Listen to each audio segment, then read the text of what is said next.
We will officially call the meeting to order at about 10:12 a.m.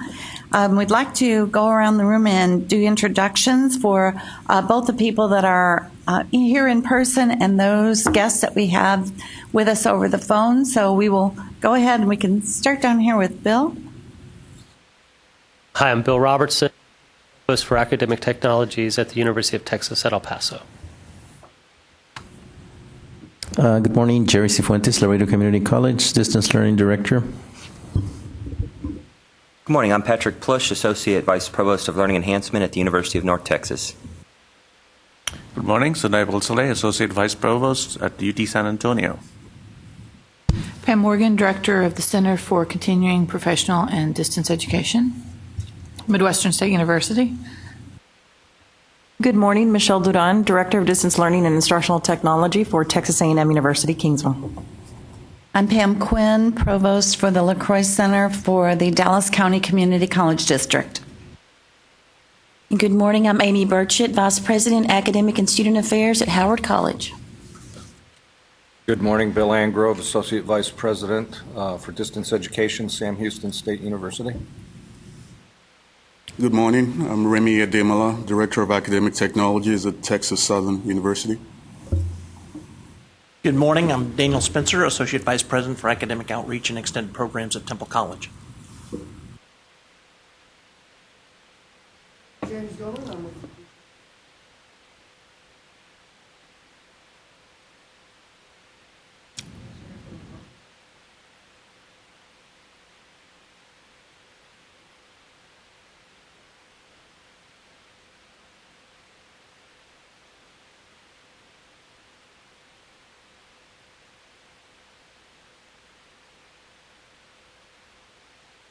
Very good, thank you. And do we have anybody with us over the phone?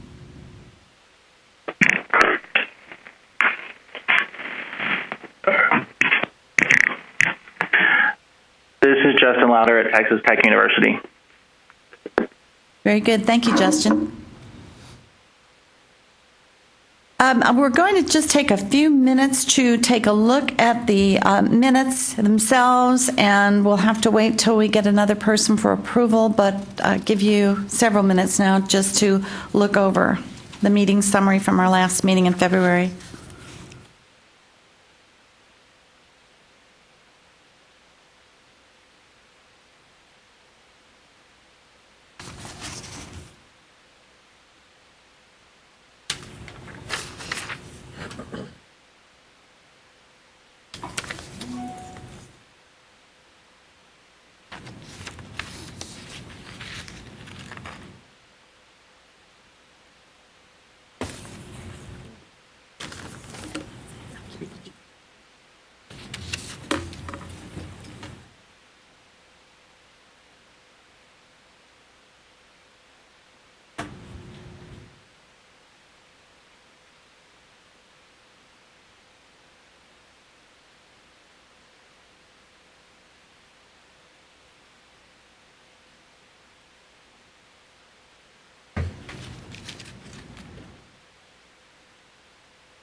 Are there any questions or comments about the minutes?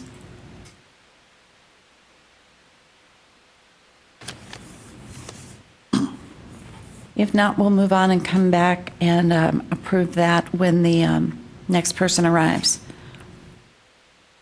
Okay, we're moving to an update on the TWU occupational therapy dissertation proposal. Andrew? Yes, on the last LTAC meeting, we had presented in front of us the Doctor of Occupational Therapy and OTD program that was going to be fully online from Texas Women's University. It was a relatively new program, mostly in other areas besides this region and in adjoining states. It did get through our review process and was approved by the LTAC. It was then presented to the cause and to the board, which was then eventually approved. So we have approved the first OTD program in the state of Texas, and I assume this might not be the last, but it is now running an official approved program now for us. And that's really all I need to do is just update that for you. Very good. Any questions for Andrew? Okay, the next agenda item, the update on the joint GEAC, UEAC, and the LTAC meeting. It's going to be covered by Dr. Mitchie. I don't see him right now. Oh, she's going up to get him right now. Why don't we do this? Can we just go ahead and move and wait for Dr. Mitchie to come for the next one? And I'll go ahead and discuss about the distance education process. In our policy for distance education from the THECB, we have certain processes that we have in place for different types of doctoral distance education programs. And so I want to just discuss what they are now and then ask for your opinion and your feedback on whether or not we want to go ahead and consider whether we want to revise the actual process. So for now, for the first one I'm going to talk about is online education, the online doctoral education program. In our current processes, we have a subcommittee, a standing subcommittee, and really that's the only standing subcommittee that we have for the LTAC, which is a doctoral review subcommittee. And basically, once the doctoral review comes into the THECB, the doctoral proposal, it is sent to the subcommittee. The subcommittee then reviews it to see if it has all the components that are necessary in order for it to be submitted to the full LTAC for review. So basically, there's one stop prior for it to coming to the full LTAC to see if we can recommend approval. Now, at the same time, if it's a brand new program, it's also going through a regular doctoral program approval process. So there's two going on at the same time, the regular and the distance education at the same time. During the regular approval processes, depending on what type it is, you can either have a desk review by an outside consultant, or you may have a site visit by, we have 3 outside consultants, which then review the program's curriculum, all of its aspects as far as what types of concepts are being covered, dissertation, and so forth. The distance ed part, just for us, just covers just if it has the components necessary to be a viable distance education program in the state of Texas. We look at technology. Do they have the infrastructure set up? That's the first process that we have. I want just to let you know how that works right now. And I think the main question is, do we feel that the subcommittee is necessary to bring the proposal in front of the subcommittee first prior to going to the LTAC? Now, I did research this and found out what was the rationale for having that subcommittee. It seems that when the committee was first established, and this was DEAC days, the Distance Education Advisory Committee, some institutions had challenges when they were writing the proposal to make sure that they had all the components that were necessary to be a good distance education proposal. So therefore, the subcommittee were able to ask questions and get feedback from the institution prior to going to the LTAC. So maybe there might be some questions that the subcommittee had, so it would not come to us. It already had been answered. And I think we had that same kind of process that happened with us in one of the proposals we had today. So I'm going to bring that one out to you first. The second one is for either off-campus, face-to-face, or electronic to group. Now, the process for this, if it's a brand new program, they will also have a regular doctoral approval process in place. That will start with the regular program director going through a site visit or desk review, depending on the program. For the first program, it is reviewed by the distance ed program director, usually is me right now. And then once we go through that process, it is then submitted to the full LTAC. Correct. Submitted to the full LTAC for approval. If it is not the first one, then we can go right to the program director, myself, can review it and see if it has all the aspects that they had with the first off-campus face-to-face program. And if it does, the commissioner or the commissioner's designee, according to the law or to the rule, may approve the process. So what I wanted to ask you is, do you think that these two processes, do they need to be reviewed for efficiency purposes? I think one of the issues that we might have is that sometimes it's hard to get the subcommittee all together at one time and then have it ready prior to having a full LTAC personal meeting. However, there is a provision inside the rules, and legal has confirmed this, that the LTAC can meet just by phone conference to discuss and consider for a recommendation of approval for distance educational programs only. Just for that reason, we can do that. However, as we can see, the people on the LTAC, they're busy people as well. It's just a matter of coordinating that and have enough time frame to do so. The reason that time is of great importance is that since the last legislative session, the doctoral proposal approval process is limited to 1 year. So that's not only the regular process, but as well as ours. So we want to make sure that we have things, and depending on when the last board meeting will depend if you have actually a year, sometimes even 9 months, to get the process approved. So I wanted to see, do you have any suggestions or comments or feedback on these processes, and do you think that we should revisit them, and how would you want to revisit them as a committee? I guess I have a question. Didn't we just approve this subcommittee, standing committee at the last meeting? Correct. Okay. Correct. That's the reason why on the last meeting we didn't actually have it go through the subcommittee. It was just for that reason, is that the subcommittee wasn't there anymore. Some of the committee members had rotated off of the LTAC. That's why it came straight to the full LTAC committee in the last proposal. I have a question. So most of the proposals that have come before the committee in the past, the LTAC committee, how long has the process been for those who went through? Those who were successful in going through, that is. Now, when you're saying how long, you're from beginning to approval through the LTAC committee? It would vary. I think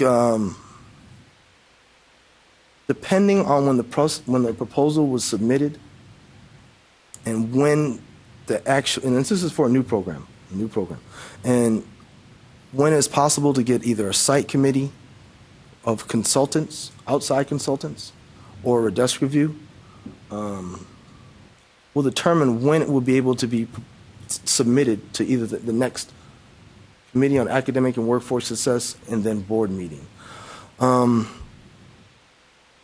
James, please.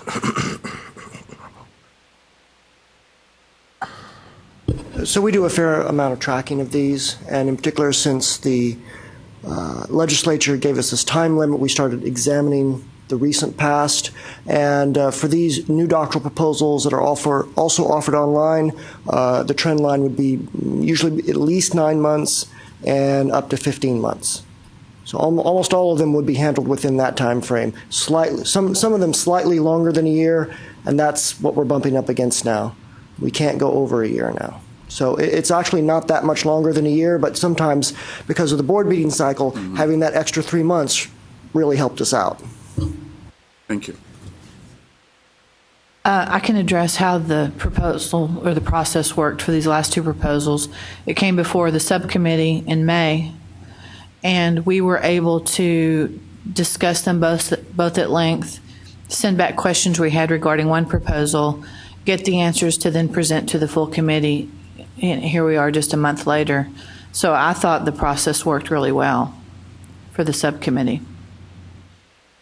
And we can be doing both processes concurrently, right? If it's a new program that's being approved more on the curriculum side and we're looking at the distance learning, we don't need to wait for that process to be done before we do our work? That's correct. We don't. We can begin the process concurrently along with the regular doctoral approval process that goes on with the program director. Yes. Now, I will say it helps when we have other information. Say, for instance, in the regular approval process, there's a part that has the consultants give a report from their site visit, then goes to the institution for response. And then those two things can be helpful. However, for our point, we're looking specifically at, do they have the technology and the infrastructure in place in order to have a successful program through distance education delivery systems? So one of them is more, to me, more curriculum-based, and one is more infrastructure-based. Can it be delivered? Is our process causing any delays? Sometimes it causes delays if we're trying to get the program in front of the full LTAC, which is easier if we have everything in place prior to all of you physically being here at the THECB. The issue sometimes comes into play when we're trying to have the subcommittee get the process done and then get it in front of the LTAC committee. If we're not trying to do it when we are fully present, like I said, all of the members are very busy. It's trying to secure a time frame to get a phone conference where everybody can participate. So sometimes that gets to be an issue.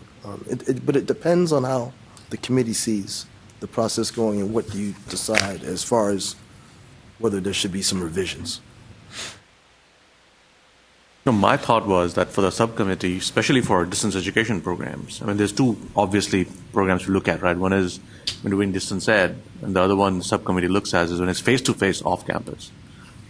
That process, I think, maybe needs to stay the way it is, but for the distance ed, from what I heard is the committee was really set up more to serve as a heuristic for people starting off new in the field with distance education, right? So really the subcommittee looked at the proposals and made recommendations for things people should look at and support structures they should put in place in terms of technology and infrastructures to help the students be successful and the institution be successful. I mean, they're both tied in together. I mean, I could be wrong, but the more I'm looking at the proposals that are coming through over the last 3-4 years, people know how to do this. I mean, it's become quite interesting to see the evolution, that things that we used to have to point out to people that, hey, do you have library services? Or do you have the plan for doing instructional coaching? But all these packages come out to us now with everything in it. People have thought this through. So in some sense, I feel that if the purpose was for the subcommittee was to make sure that we help people bring in the best proposal possible to in front of the full LTAC, that may not be needed anymore because people, I think, know how to do this. Does it solve the problem of getting the full LTAC in place? No, it doesn't really. I mean, that problem is going to exist no matter what happens. So in some sense, I think maybe that we should think about tweaking what the subcommittee looks at. Maybe the full distance education programs for schools which have been doing this for a while needs to not be in the subcommittee anymore.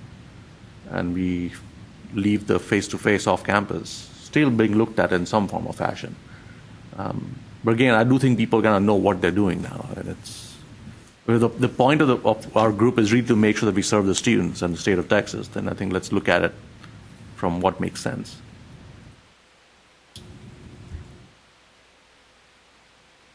Sure, Andrew. Just to give you an idea of what I was thinking.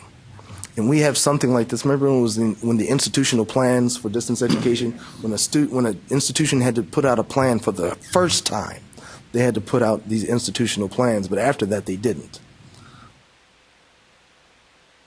Just going to throw this out there. If an institution already has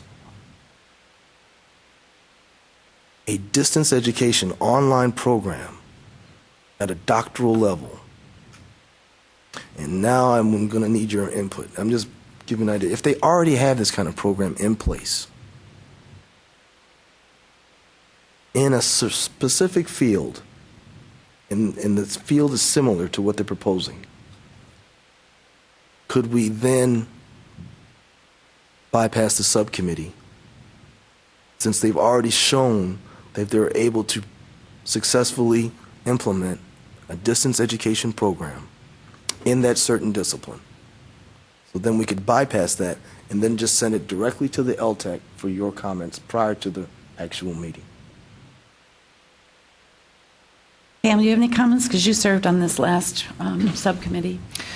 Well, my first thought is how often does that happen? But the proposals that we looked at this last time represent exactly that. The one that we had no issue with whatsoever, no questions really whatsoever, already had an EDD in place in the same field. So they were adding the PhD. So it just flew through. The questions came up with the new proposal that went from the master's to the EDD level. So I wouldn't have an objection with that, but it was such a quick process that it didn't feel laborious at all.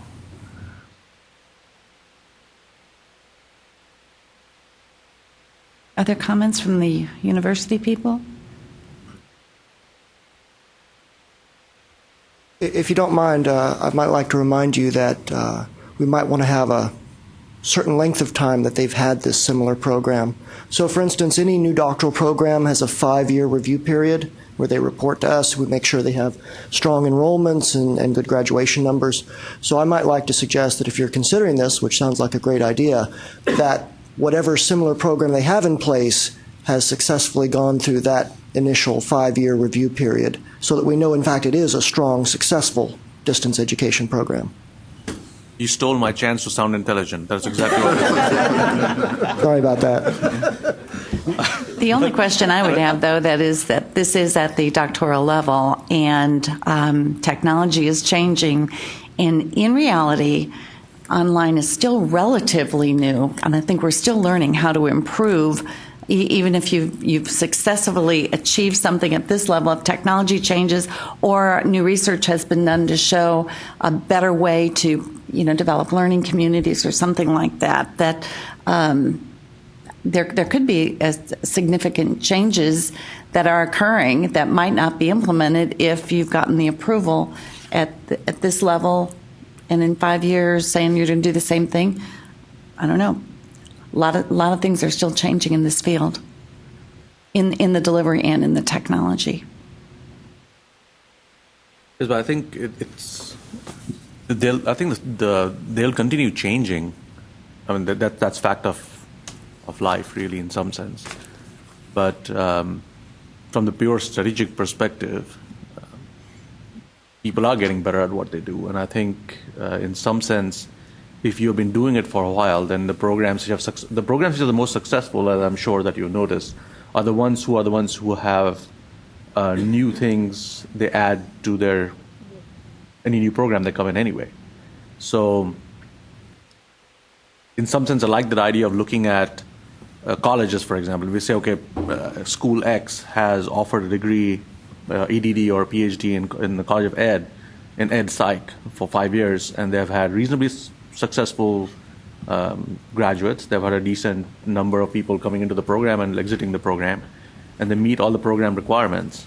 So if they decide to submit an EDD for higher ed administration, I'm not saying we should rubber stamp it, but I'm thinking that it could possibly not be needed to go through a subcommittee at that point, and it could bypass its way to the full LTAC. So it's a matter of setting up the flow and seeing, because I think the new entrants are the ones who need the most help. I mean, I'm viewing it as a point that we are not barriers, we are meant to be helping people through doing things. And so the new entrants need help, and so let's provide them help. But the people who have been in the business, maybe they go to the full LTAC. One other thought that came up in the process this time, because we had two proposals to compare, and I don't want to say one was better than the other. One was presented in a manner more easily read. And, we did discuss the possibility of coming up with a format to help schools with these doctoral proposals where they just plug the information in under our guidance of a formatted process. And that's true. That there were, since we had both proposals, I know what you're talking about, both proposals were contained in that same total proposal with the regular and the distance ed at the same time. It came to my mind, maybe we should think about, maybe, like you're saying, revise the actual application so that it includes both.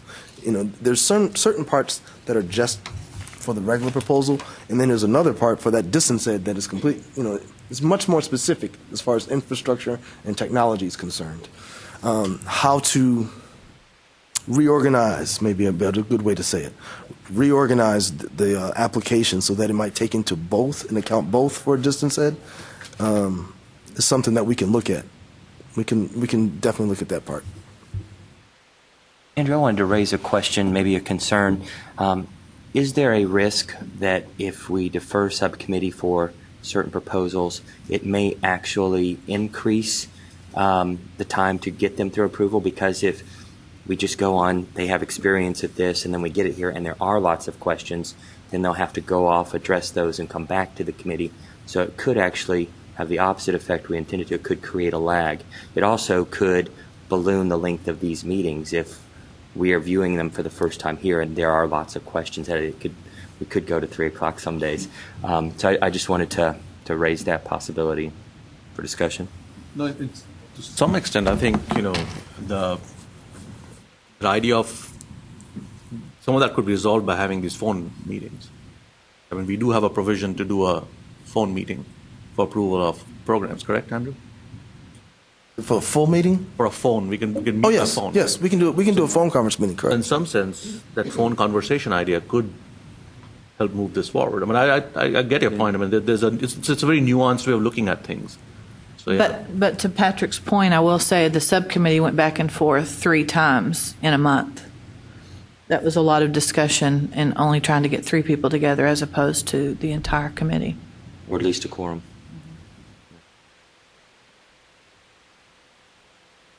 Who else was on your committee with you, Pam?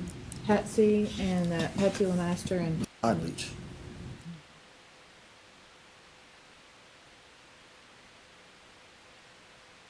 Further comments, thoughts? I think we might want to keep the subcommittee because I think you're right. I think it's faster. It's just too hard to get everybody together. And then you're right. I think, Patrick, if we, have questions as the full committee, that's going to just wind up making the whole process take longer. Pam, did you say you went back and forth 3 times discussing issues or trying to get the group together? Discussing issues. And then Andrew put forward a couple of questions, got a very quick response from the college, and then passed it back to us, and we were able to vote to move forward. But I can see that being more problematic with the quorum of the full body. Would it help you at all if you had more people on that subcommittee to make it move a little quicker? I thought it moved quickly. I mean, we talked about the proposals in May, and here we are in June with both of them put forward. I guess I was thinking in terms of, because we had so much trouble getting the full body together to do anything, and that's why we're where we are today. That if there were more people doing the subcommittee to begin with, that maybe that would make it quicker. Again, I didn't see any problem with the 4 of us getting together. We just had a lot of questions come up in reading through the proposals, and they were very different proposals. One was very long, the other one was extremely succinct, and so we had discussions even about the formatting. But I thought for our first time, I thought that the process went very quickly. We did just establish this committee at our last meeting in February, so it really hasn't had a whole lot of time to look like if it's working or really not working. And it really only had one opportunity, and you're saying it worked fairly well, right? Yeah, that was going to be my comment too, is it's kind of one of those, if it ain't broke, don't fix it right now. Maybe it's the idea of give it a year, see if it really slows down, what's the volume you're getting. And then going back to your point of what is the purpose of it, is it infrastructure that you're really looking at? Is it asynchronous versus synchronous tools? Because we're not going to focus on the specifics of the type of tool too much because tools change, right? So, I think that's a good lens for the subcommittee. And then if it begins to impact the process, and slow it down, then I think you could, or you start to see a general trend that you could say, okay, let's move it forward because the subcommittee's just moving things forward. But I think you'd at least need to see things 3 times to see a trend. You can't see a trend in one try. So I think it's worth keeping it going just the way it is for now to at least see how it goes for maybe 1 year.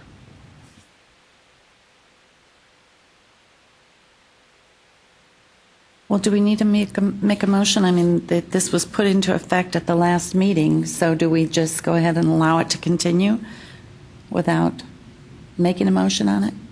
Because I think this is in place, what we would be doing if we were changing the process. Is to make a motion.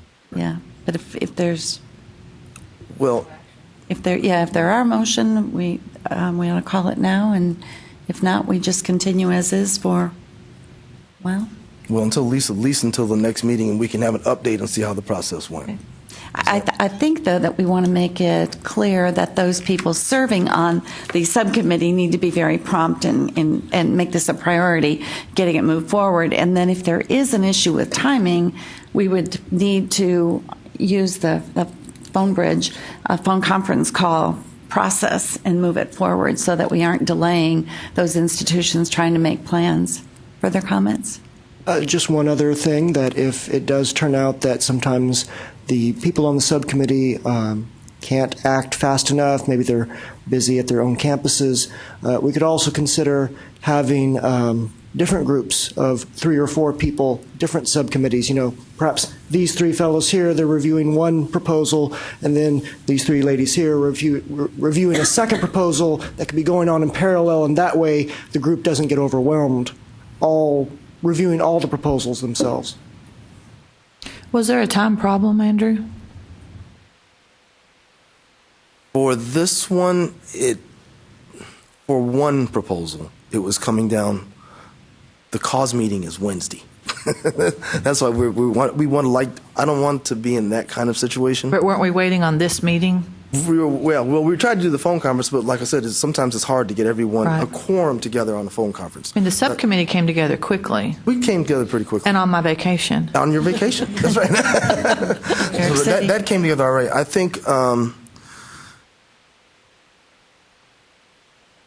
we just have to be more cognizant of how much time we're taking from the time we get it to the time that we actually get it in front of the LTAC. If it's coming up close to the year's time, which I'd have to be real cognizant of making you aware of where we are, then I'd need to try to make sure that we can find and arrange a time to have a phone conference, so that we can give a recommendation to the cause or to the board meeting. Well, and as Pam said, I think it's why we put the subcommittee in place at the last meeting, was to help move things through quicker. So Sounds to me like the problem was getting this group together, though. That was the issue, yeah. Trying to get them for the phone conference. That was a hard thing. And I think also it had to do with the time frame, because I think when we were trying to do it, it was right around graduation times, and I knew everybody was running around during that time. So I think we need to keep that in mind as well. Well, maybe sometimes trying to schedule a meeting in the middle of the afternoon or the middle of the morning doesn't work, but maybe on something that is truly urgent, say we're going to have a 8 o'clock phone conversation or 7:30, which ought to be before everybody else's schedule starts if we really are on a deadline. And I think most people understand if we're on a deadline or we're bumping up against another issue where we have to have an answer. I would think we would just ask this committee to be, really cognizant of that and do what we can to participate in this meeting, if it's a phone conversation. Andrew, what would happen if we weren't able to approve it today? Would that suspend cause's decision? Because it's a new program that we're talking about, right? So those move in parallel, but we still have to finish first for them to do their approval, or would they approve it pending a subsequent approval by us of the distance ed part? How does that work? Let me go through that process. The best way I can explain it is that if the other process is going through, since they're going through at the same time, so the other one is really determining whether or not they can have an actual doctoral program, not just a distance ed. That process is moving on its regular time frame of 1 year. But we would like to have they could still have the program, but then the distance ed portion would be the only portion that would need to be approved for them to start that distance ed delivering mode. But they could actually if I'm saying correctly, they could actually get the doctoral program approved and then have the distance ed program part approved afterwards. Well, maybe. Actually, I think probably what would happen is that we would have to table it at the cause meeting and then take the full proposal to the board meeting would probably be the best next step in this, which would be a little awkward, but you guys still need to do your process. So, but that's probably would probably be the best course of action for it. Would be to simply table it at the cause meeting and then take it to the full board meeting. Well, I don't think anybody on this committee wants to delay the process. So if the issue is we don't have a face-to-face board meeting and we need to have a conference call, then I think if we scheduled it very early in the morning with the knowledge that this is very important, we need to be there, we've got to have at least 12 or 13 of us there, I bet we'd get it. I have a newbie question. On this proposal, it seems like the first date I saw was September of 2013. And yet, as far as I know, the first time it was seen by anyone on this committee would have been when you sent it to us in May for the subcommittee. So it looks like we're moving quickly. I mean, we looked at it in May, and here we are in June about to discuss it and possibly recommend it. So where is it before that time? So, I mean, my question is, are we the problem? Well, no, but you could be. The only thing I can say to that, well, I'll say three things to that. One is that the War Division was very shorthanded for the past year, and just kind of got up to, I guess we have a full complement just in the last 6 months or so. So part of that was just due to the fact of being very shorthanded. But that also means that then you also bring on a lot of new people that have to be trained, including me, and so forth. And so, but I think we've sort of gotten past that period of time. And quite frankly, there's also a little bit of shift in the thinking about programs going forward. And one of those is that in the good old days, when the coordinating board had the ability to close a program, you can be a lot looser about what you let in up front because it's easier to shut it down later. And that authority has now left up to boards of regents and presidents. And so part of what the coordinating board is going through is also the process of trying to be more diligent up front. But that also has some strains on timeline. So when you kind of put the changes in internal approval itself, plus being very shorthanded for a long time, and then the arrival of a lot of new people that need to be trained, we've had this situation this year, both with the July meeting, and we'll have it a little bit with the October meeting as well, where there's a little bit of sense of urgency. Largely created by us, not by your committee by any means. But I think once we get past that, then the timeline will be straightened out. And as James was pointing out, what we need to make sure that we can do is that we can work with institutions on their proposals to either be approved or in that rare instance, be denied before they ever get to a subcommittee or a committee meeting. And that's kind of what we're aiming for. And, and I think it's interesting you said, well, and you're right, you just adopted these rules at the last meeting that you had. And so it may be one of those things where you do need to let it kind of go for a year and just see how well it works, and then attend to deadlines if they come up. But we'll do everything we can on our end so that you don't also face that situation as well.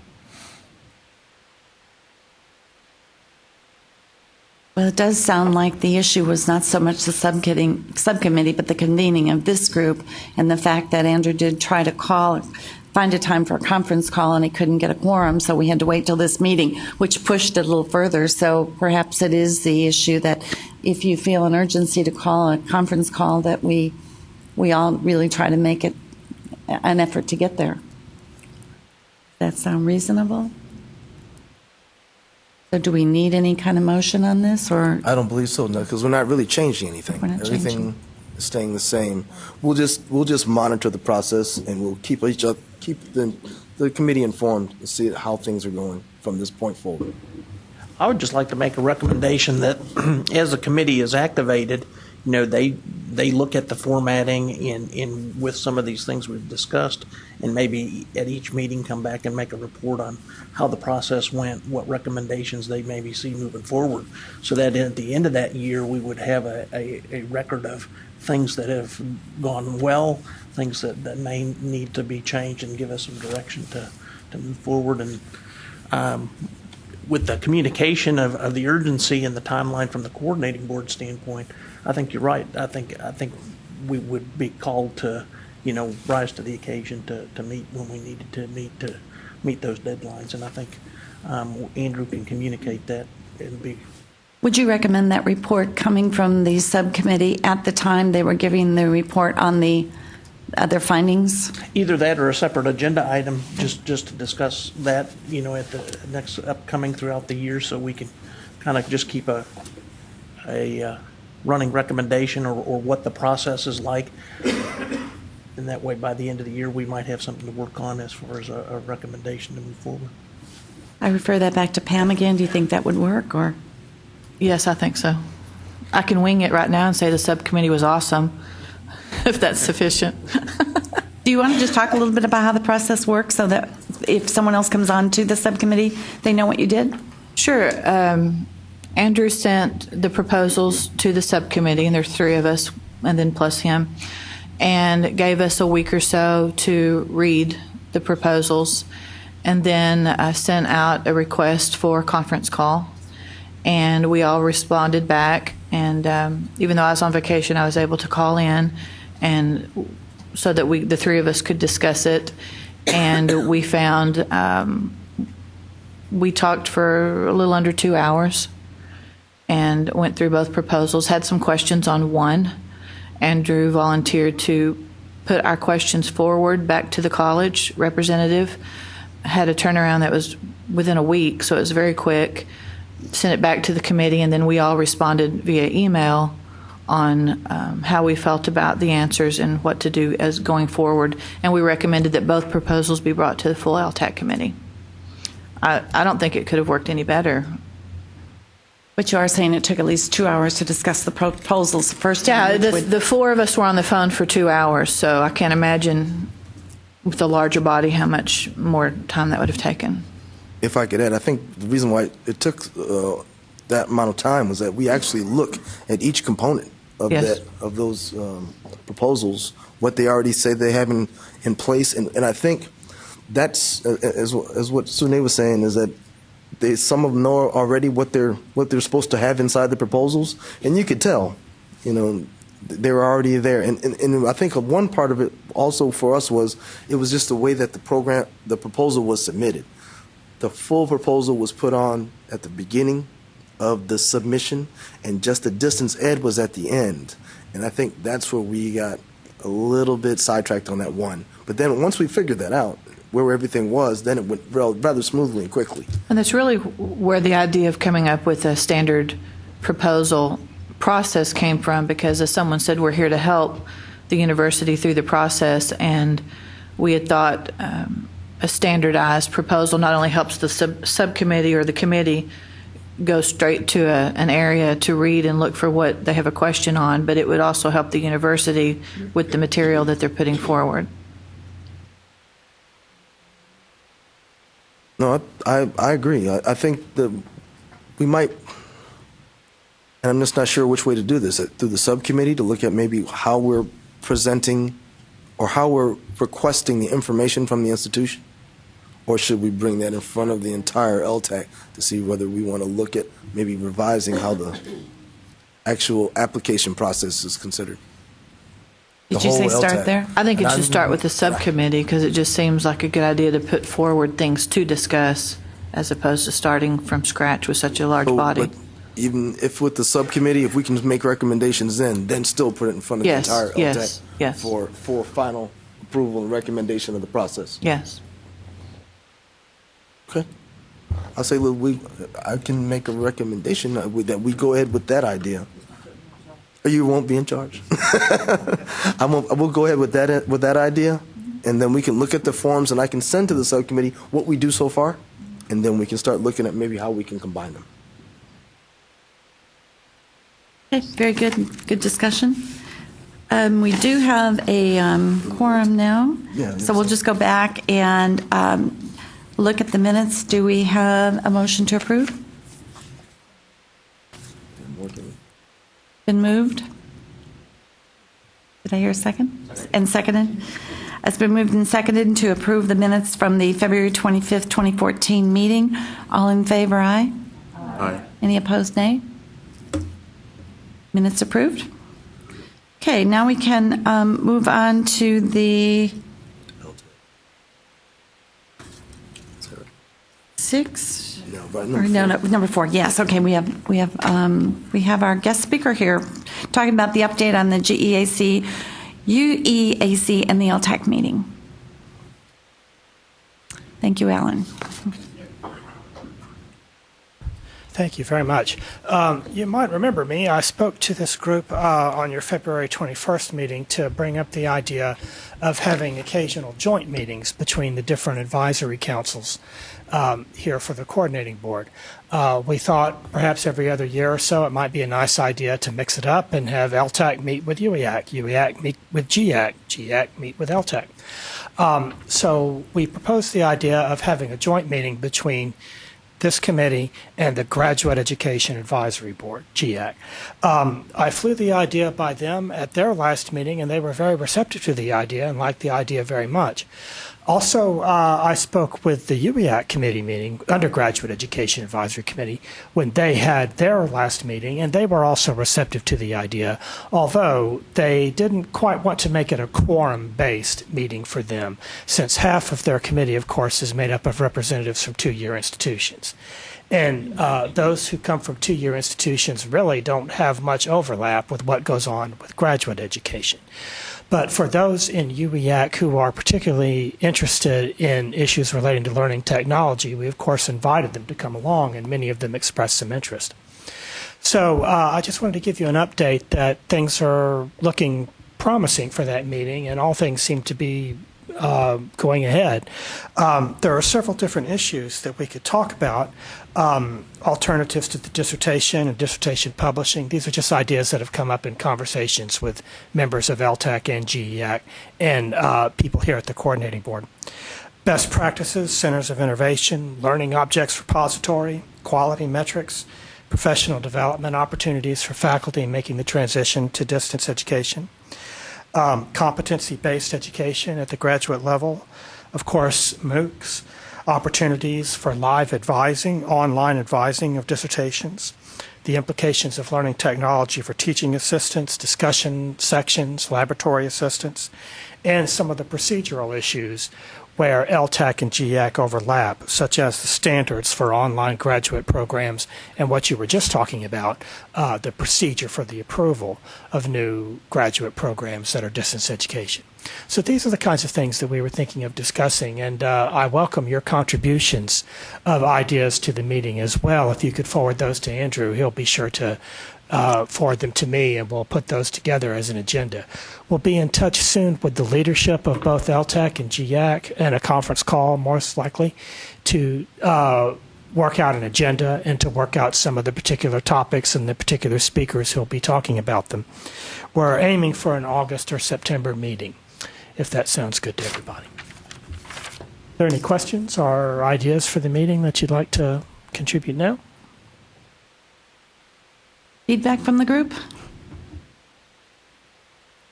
Why are you choosing August or September as opposed to sometime after the start of a semester?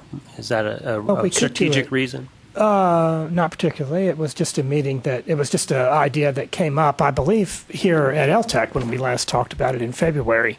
That date was floated, and GEAC seemed amenable to that. But there's no particular hurry. We could, if the leadership of both committees would like to do it later in the semester, we might be able to work that out. Was there talk of having a joint meeting and then separate meetings?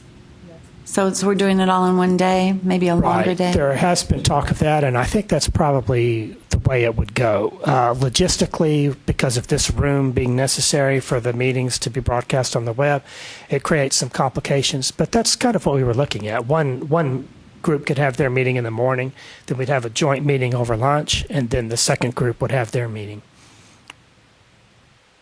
Would that work for this group? That is one of the reasons why September was floated, is because that's when it works out for GIAC to have their biannual meeting. It'll be 6 months from their previous meeting, around that time, August, September. Yeah, and I think September would probably be better, just in thinking of terms of, starting a semester versus once the semester is started, So I think it sounds like a great idea. I'm definitely think it's an awesome opportunity. My preference would probably be once the semester has started than before it had. Okay, thanks. Okay, thanks very much. Okay. Thank you. Good discussion.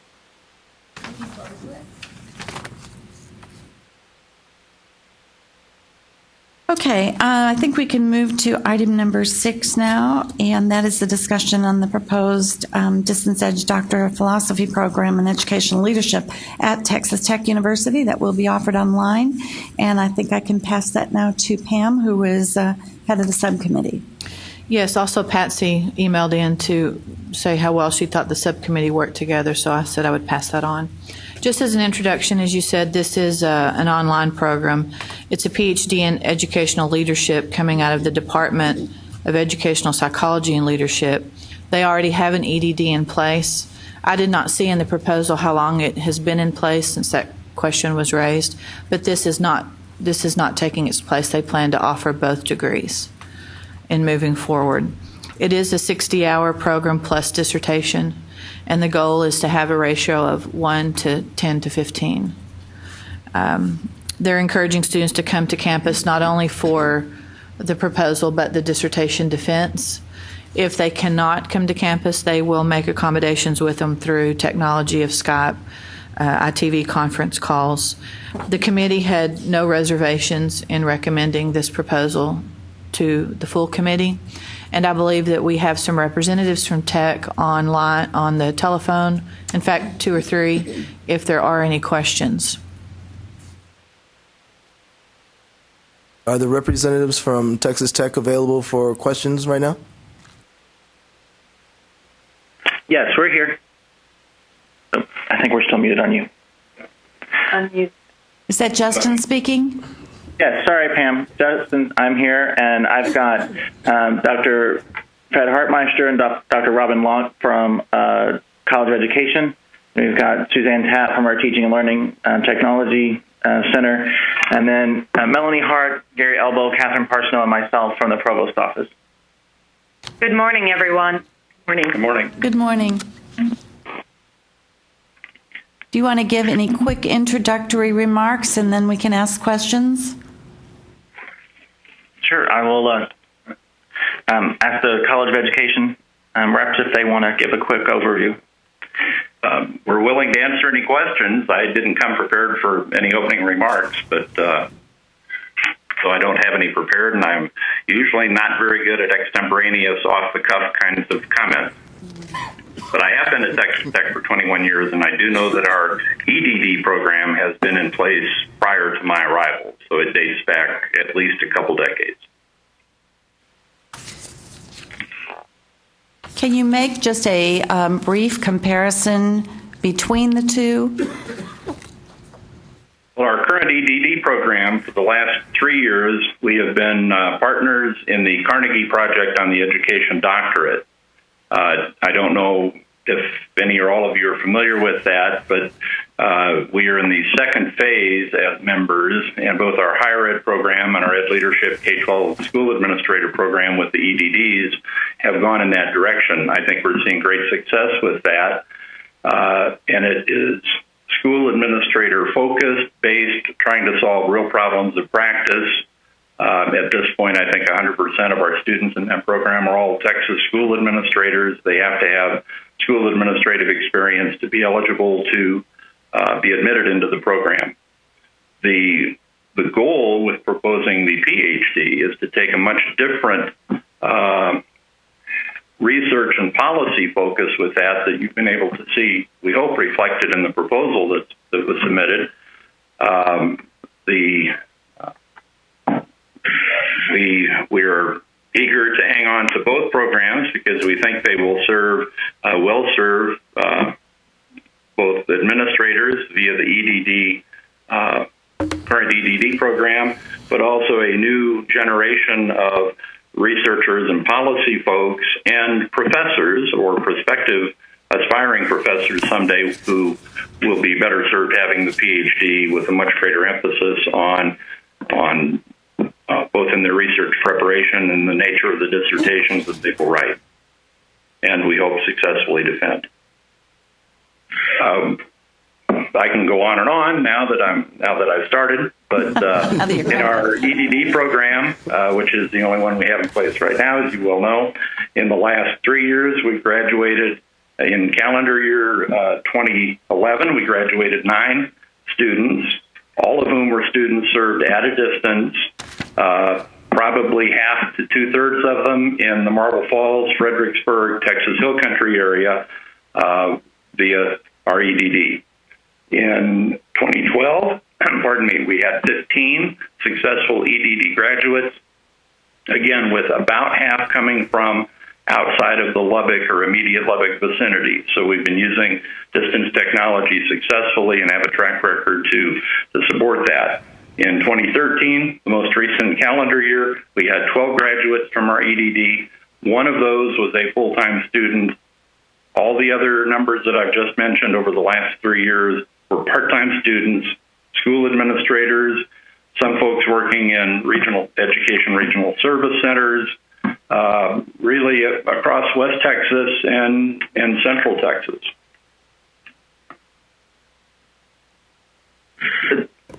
To answer your question, Pam, the initial EDD and Ed Leadership was approved for distance by coordinating board in '99. It's been up a long time.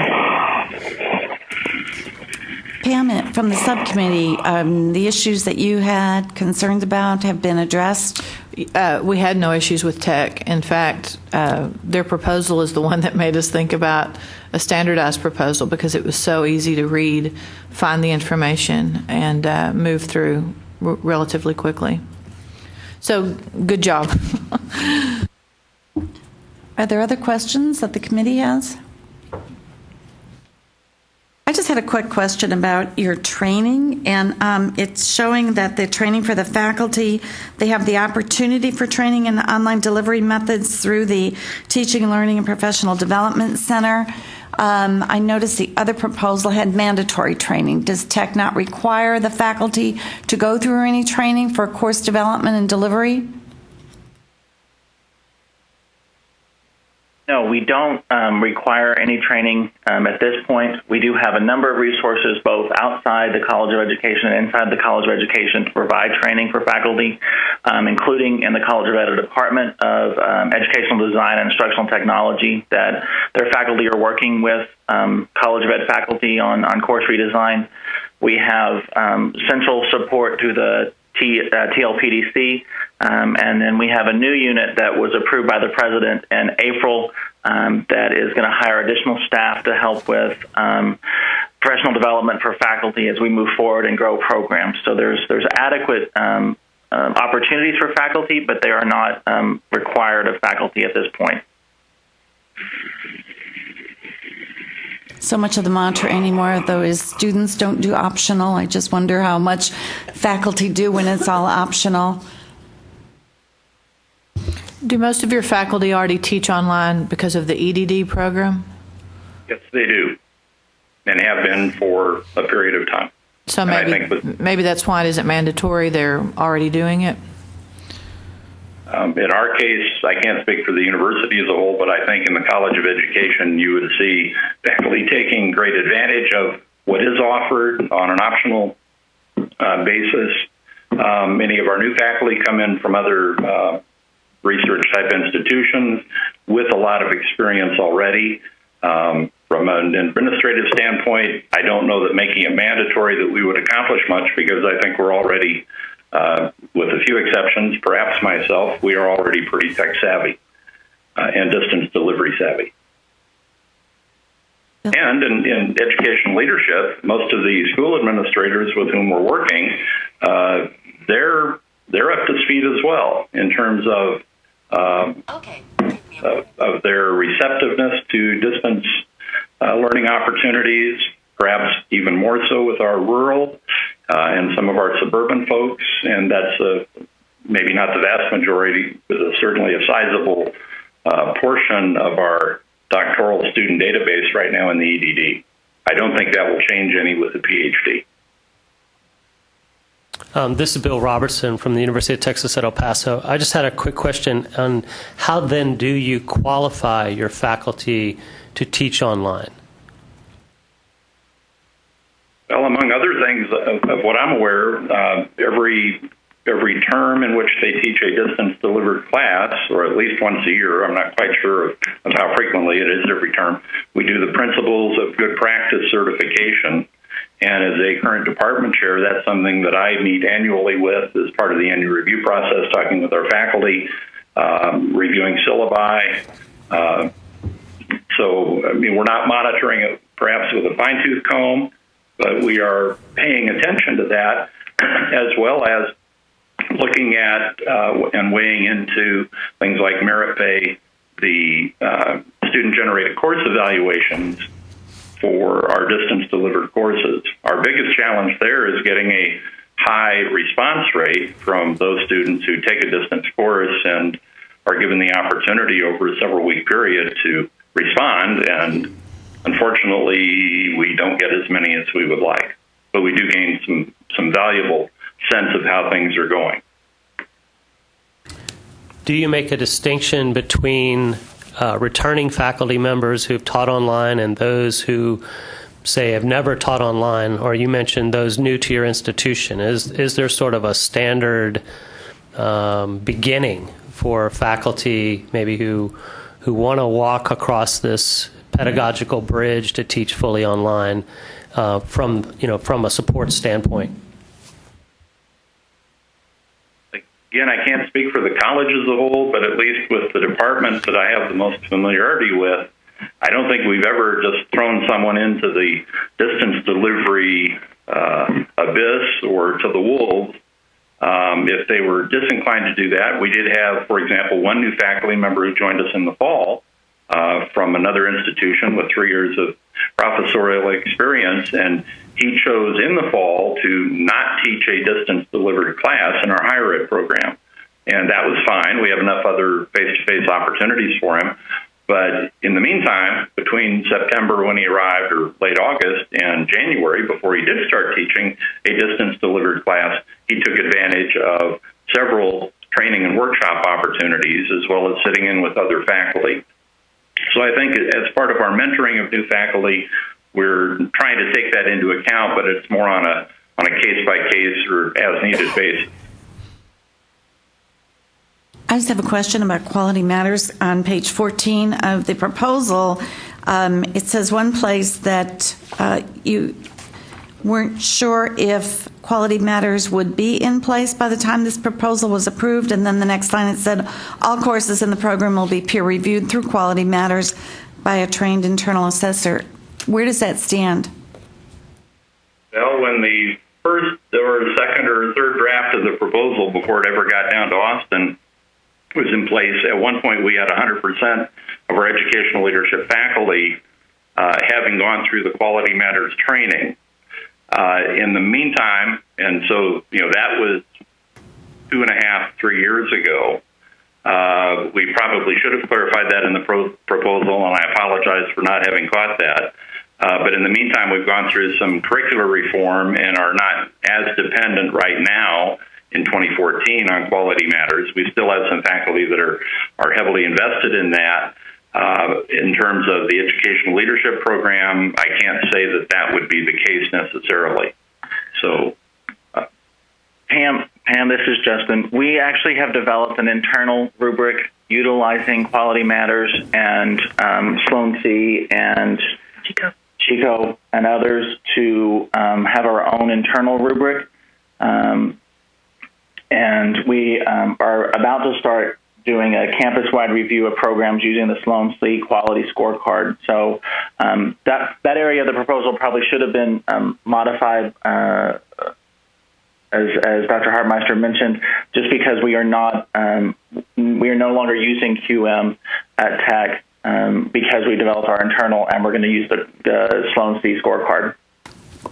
I know the scorecard looks at the administrative program, and usually Quality Matters is more at the course level, so there is a difference. But I think as long as you have an internal rubric to look at that's course, that's why we developed the internal one. So we had one specific for internal, and we've piloted it for about a year.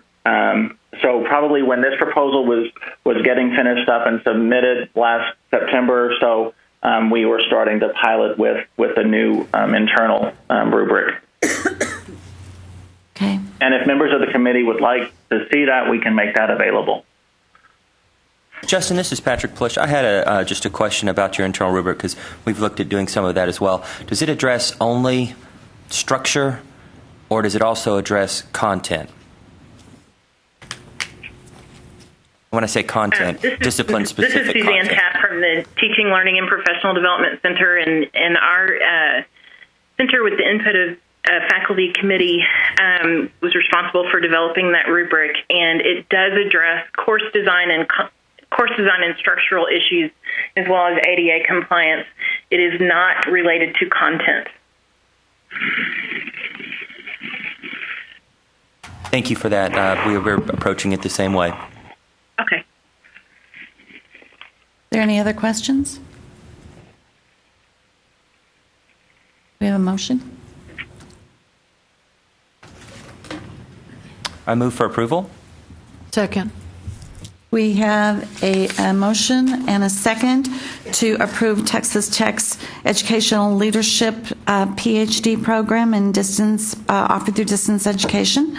All in favor, aye? Aye. Aye. Any opposed? It has been passed. Congratulations, Tech. Thank you. Thank you.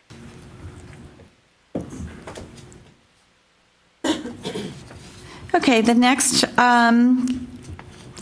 item on our agenda is to look at the proposed distance education, Doctorate of Education, the EDD, in Instructional Technology from Sam Houston State University. This program will also be offered online. And I will again pass it to Pam, who led the subcommittee review. Thank you. Yes, this EDD is Instructional Technology. The focus is PK through 16. Its methodology is also online with a cohort. Their goal is to have a ratio of 1 to 6, 1 to 7, and they're wanting 12 to 15 students, I guess, to get going on the onset. They've had a master's degree online since 2007 in the Department of Curriculum and Instruction, so they have some experience with this methodology.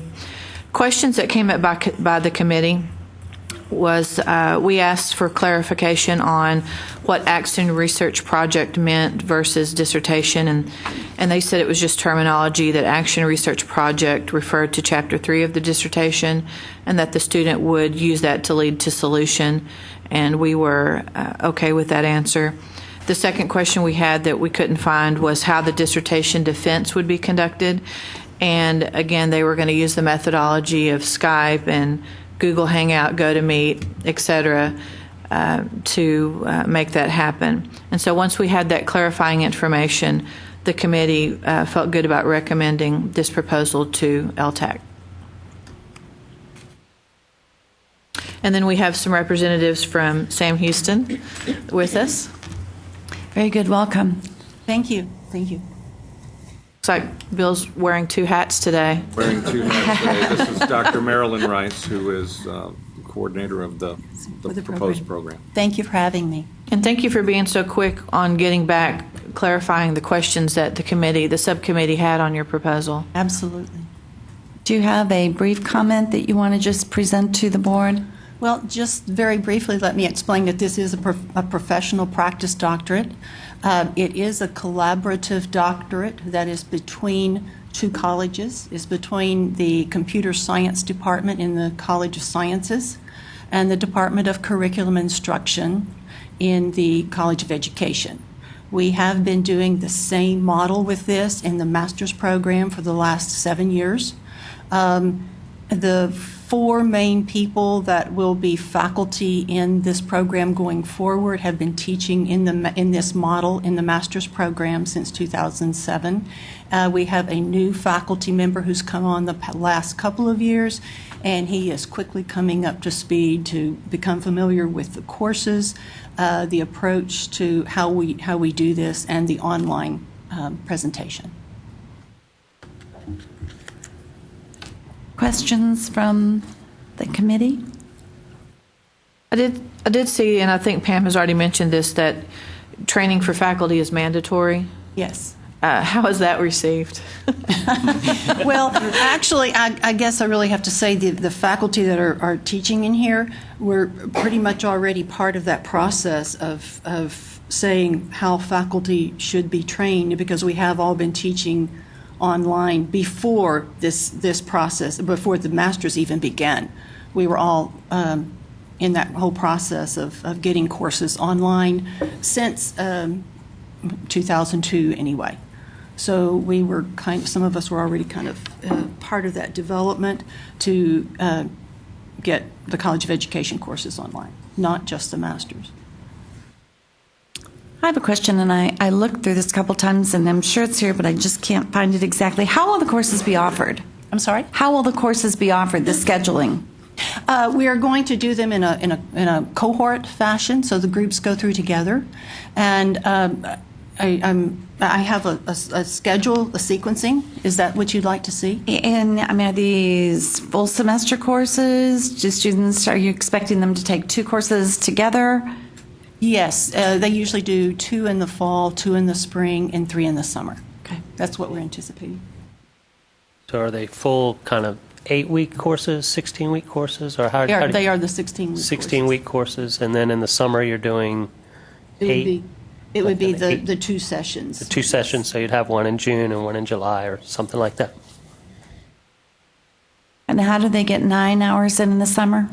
They'll take 2 one of the summer courses. Sometimes, depending on what the schedules are, sometimes there may be, in what we've noticed in the masters, is that sometimes there may be 1 in summer 1, 1 in summer 2, and then the third one may be cross both semesters. There may be a full summer course, depending on what the curriculum is in those individual courses. Are you requiring any online presence? I mean, any on-ground presence? No, we do not require any of that. So the dissertation proposal can all be done online? Absolutely.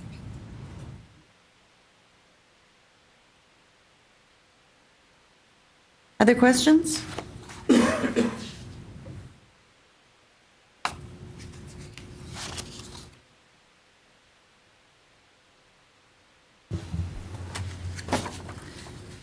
I had several comments, and I thought the proposal was well done. Thank you.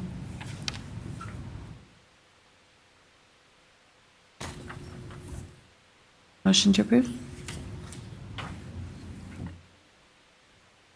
So moved. Get a second? Second. It's been moved and seconded to approve the Sam Houston State University EDD program in instructional technology that will be offered fully online. All in favor, aye? Aye. Any opposed? It's been passed. And congratulations. Should we ask how Bill voted? Yes. Put that on the record. That's why he was able to go on the other side. Very good. Okay, thank you. Thank you. Okay, looks like we are on schedule or ahead of schedule? A little bit ahead of schedule. We could. Well, good. Since lunch isn't here, do you want to take a quick break? 5-minute break or keep going?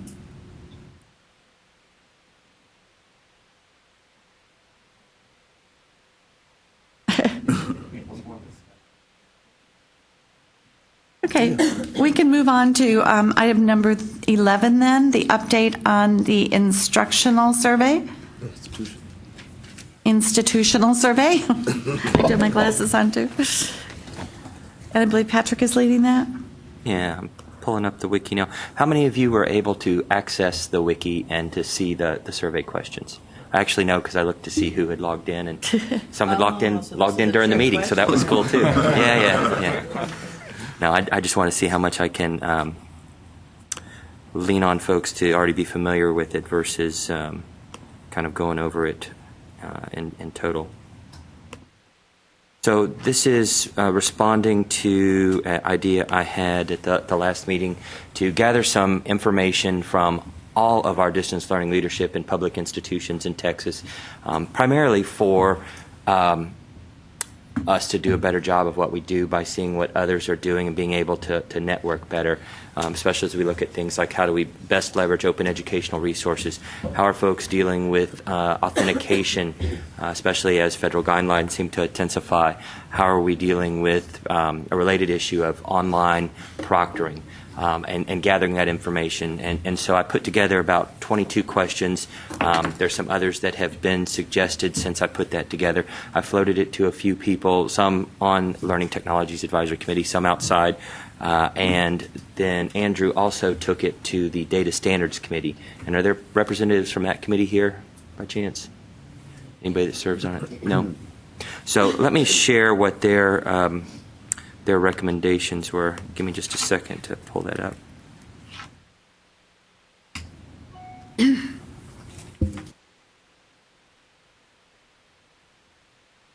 While Patrick is pulling that out, I'd like to share that most of these questions that Patrick is asking have been coming through the VCT group. And authentication, all of these questions are coming up, especially in terms of evaluation and all. So they're circulating out there. We're getting some feedback, and now that we have a director in the VCT, we're getting to compile those responses. But I think it is necessary to get this information, especially since SACS 4.8 has to deal with authentication and all those issues that come out about, informing the students on if we were charging additional costs for proctoring and all those things. We have to have something written in place and so forth. So I just wanted to share that, though. And Jerry mentioned Virtual College of Texas listserv. I think many of us are different listservs where these kind of questions come up. The one where I see most of them as of late is WCET. And so some of these will sound like things that have been discussed on there. They also have an archive where that question was something that people commented on 2 years ago. You could go look and see what kind of suggestions they had then. Of course, over time, the suggestions you might see will change. So the feedback that we got from the Data Collections Committee, the coordinating board, were to take the questions and consider putting a list of commonly expected answers with check boxes and additional others with a text entry box, so that if you said, well, are you using an LMS, and if so, which one, you might put the most typical players of Canvas and Moodle and Blackboard and Desire to Learn and Angel, and then have an others box. I think that makes sense for some of them. Some of the others, I personally don't know enough to exhaust the list of possible items. But I think it's a good approach, especially for reporting some of that data back for those things that we know are most obvious, and it will help with some of the analysis afterwards. Another suggestion was to prioritize the questions by first, second, and third, perhaps to facilitate launching the survey in phases. I like that idea. I think that is possible, especially if we have some more that we want to add to the list of 22 or so that we have now. Because if it gets too long, I think we may put people off from actually completing it. The next suggestion was to group the questions by domains or categories. And actually, a friend of mine and a colleague at Dallas County Community College District, Ed Bowen, looked at them and kind of did that for me too. And I think they kind of follow along some common themes, such as technology solutions, regulatory responses, policy issues, quality initiatives, those kind of things. So I think that would be pretty easy to do as well. There was a question I had written that was asking for recommendations for facilitating online labs, and what was noted by the committee was avoid asking anything that would require a vendor endorsement by one of the institutions. So I reworded that. I found I put that in somewhere else, I think, with online proctoring, so I removed it there as well. Pam, you had a question, comment? Yes, I think Elizabeth was going to be able to pull up the questions for us. Is that Oh, correct? cool.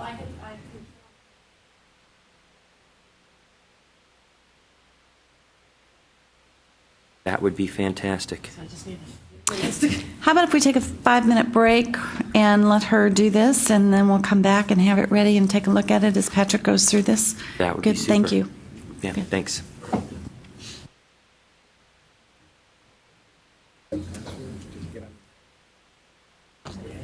Do you need to? I couldn't get in.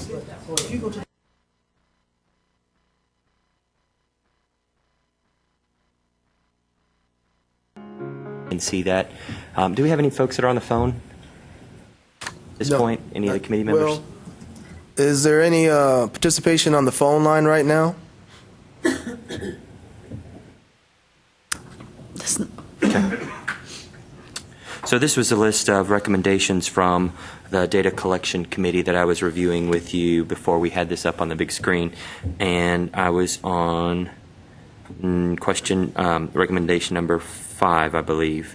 Number 4 was don't ask for vendor endorsements. Good recommendation. Number 5 is I think this was Andrew's suggestion that instead of asking folks to input their institutional name and whether they're 2-year, 4-year, we could pre-populate a drop-down box and identify that based on information we already have.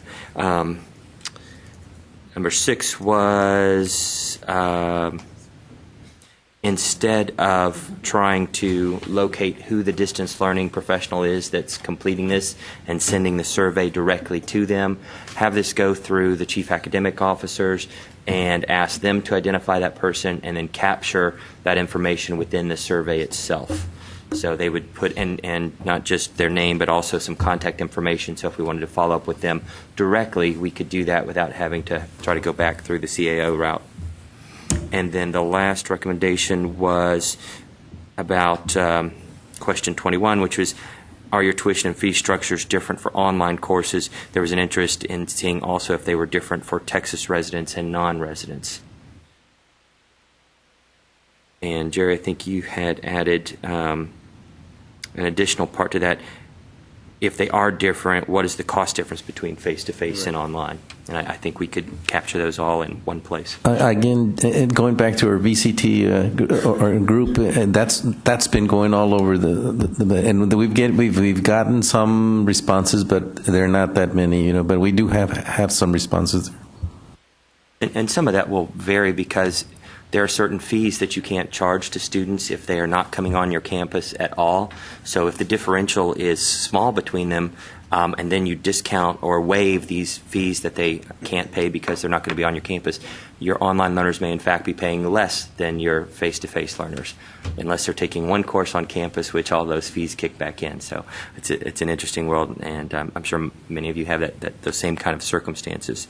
So in dealing with these list of 5 recommendations, I am happy to take all of them and apply them, but I wanted to see if there were any comments about these recommendations or questions.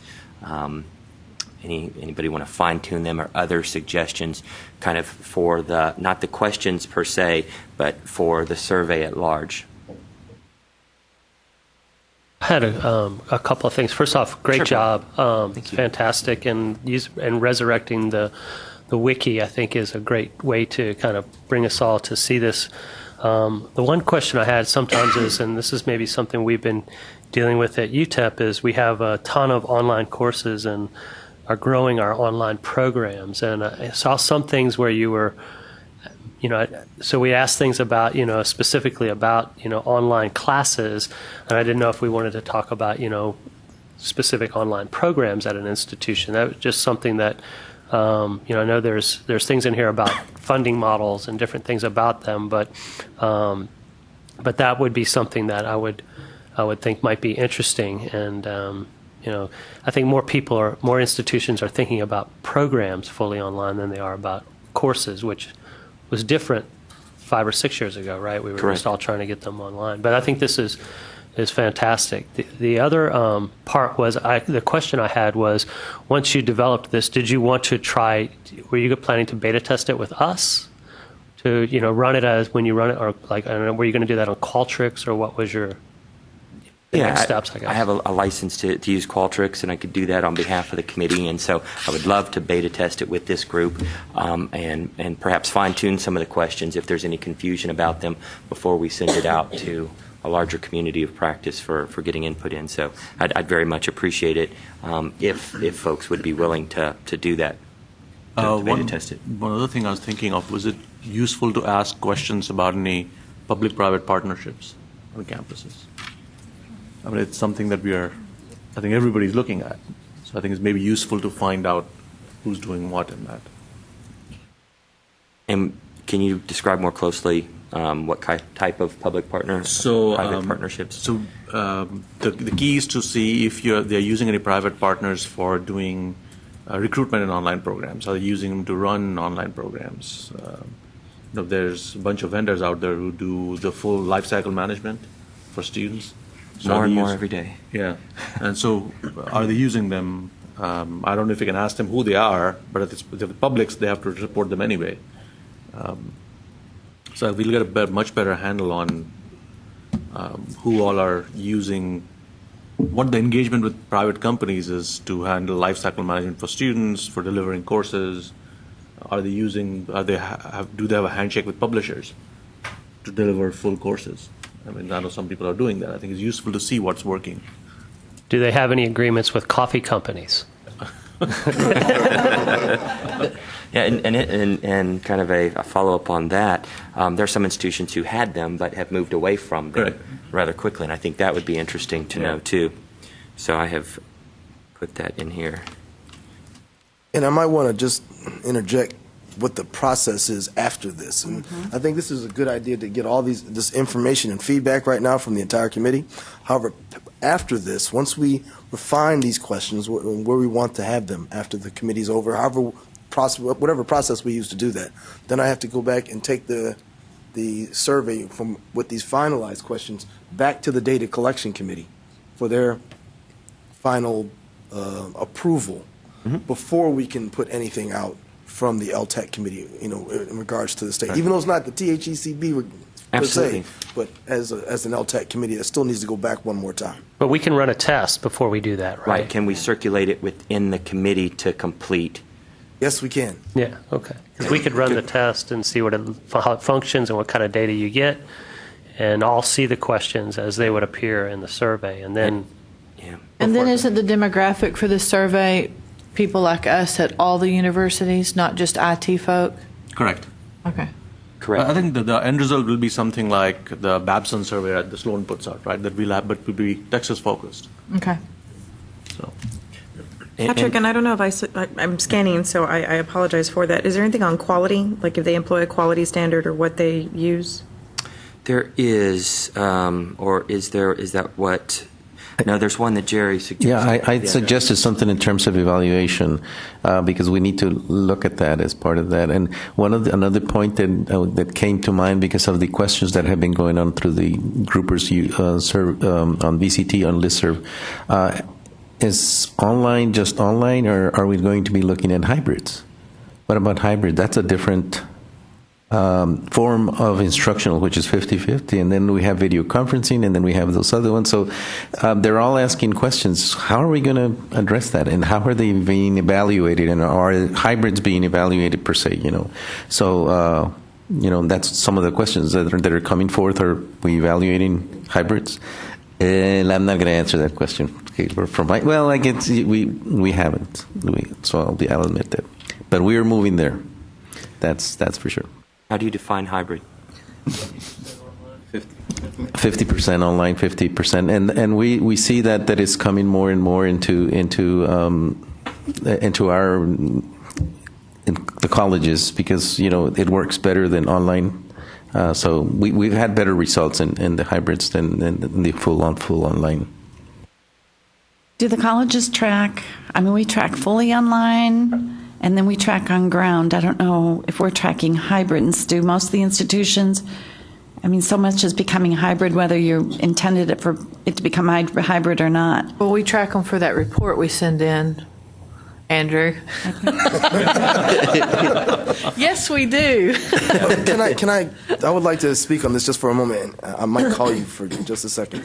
We started discussing this because I'm going to be talking about this when we talk about the update on the distance ed database, what you were speaking on. In that report, yes, we have currently hybrid, which we have between 50 and 85%, and then greater than 85 is fully, and then we ask as an agency who has 100% online, even though it wasn't really quite a category. Now, we've discussed whether or not is that following in line with what institutions are already reporting for SACS. That was a question that we had. And we discussed this, and I think we were saying that for SACS, there's, I'm saying this correctly, from 0 to 50, you didn't have to report for any kind of distance ed modality.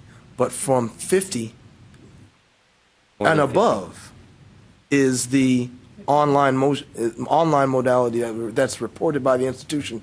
And I'm not sure, and I'll let Rex address this, whether or not the hybrid is actually one of the categories that's reported to SACS. We didn't want to duplicate. We didn't want to make you have to do two different lines of information. Maybe try to consolidate it into one, please. Yeah, we were trying not to duplicate the effort if we could, but.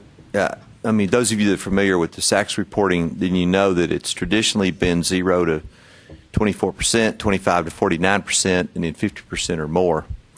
And plus the other thing about SACS is that what they would look at is programs strictly.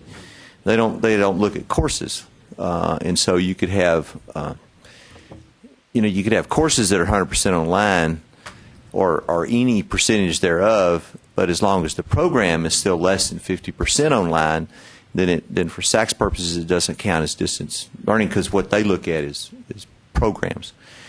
So we were trying to find some sort of match between the information that we're trying to get in terms of programs and courses, and at least if we could line up what you report to SACS for programs would be the same thing that you report to us, so that you wouldn't be trying to calculate different percentages and that kind of stuff.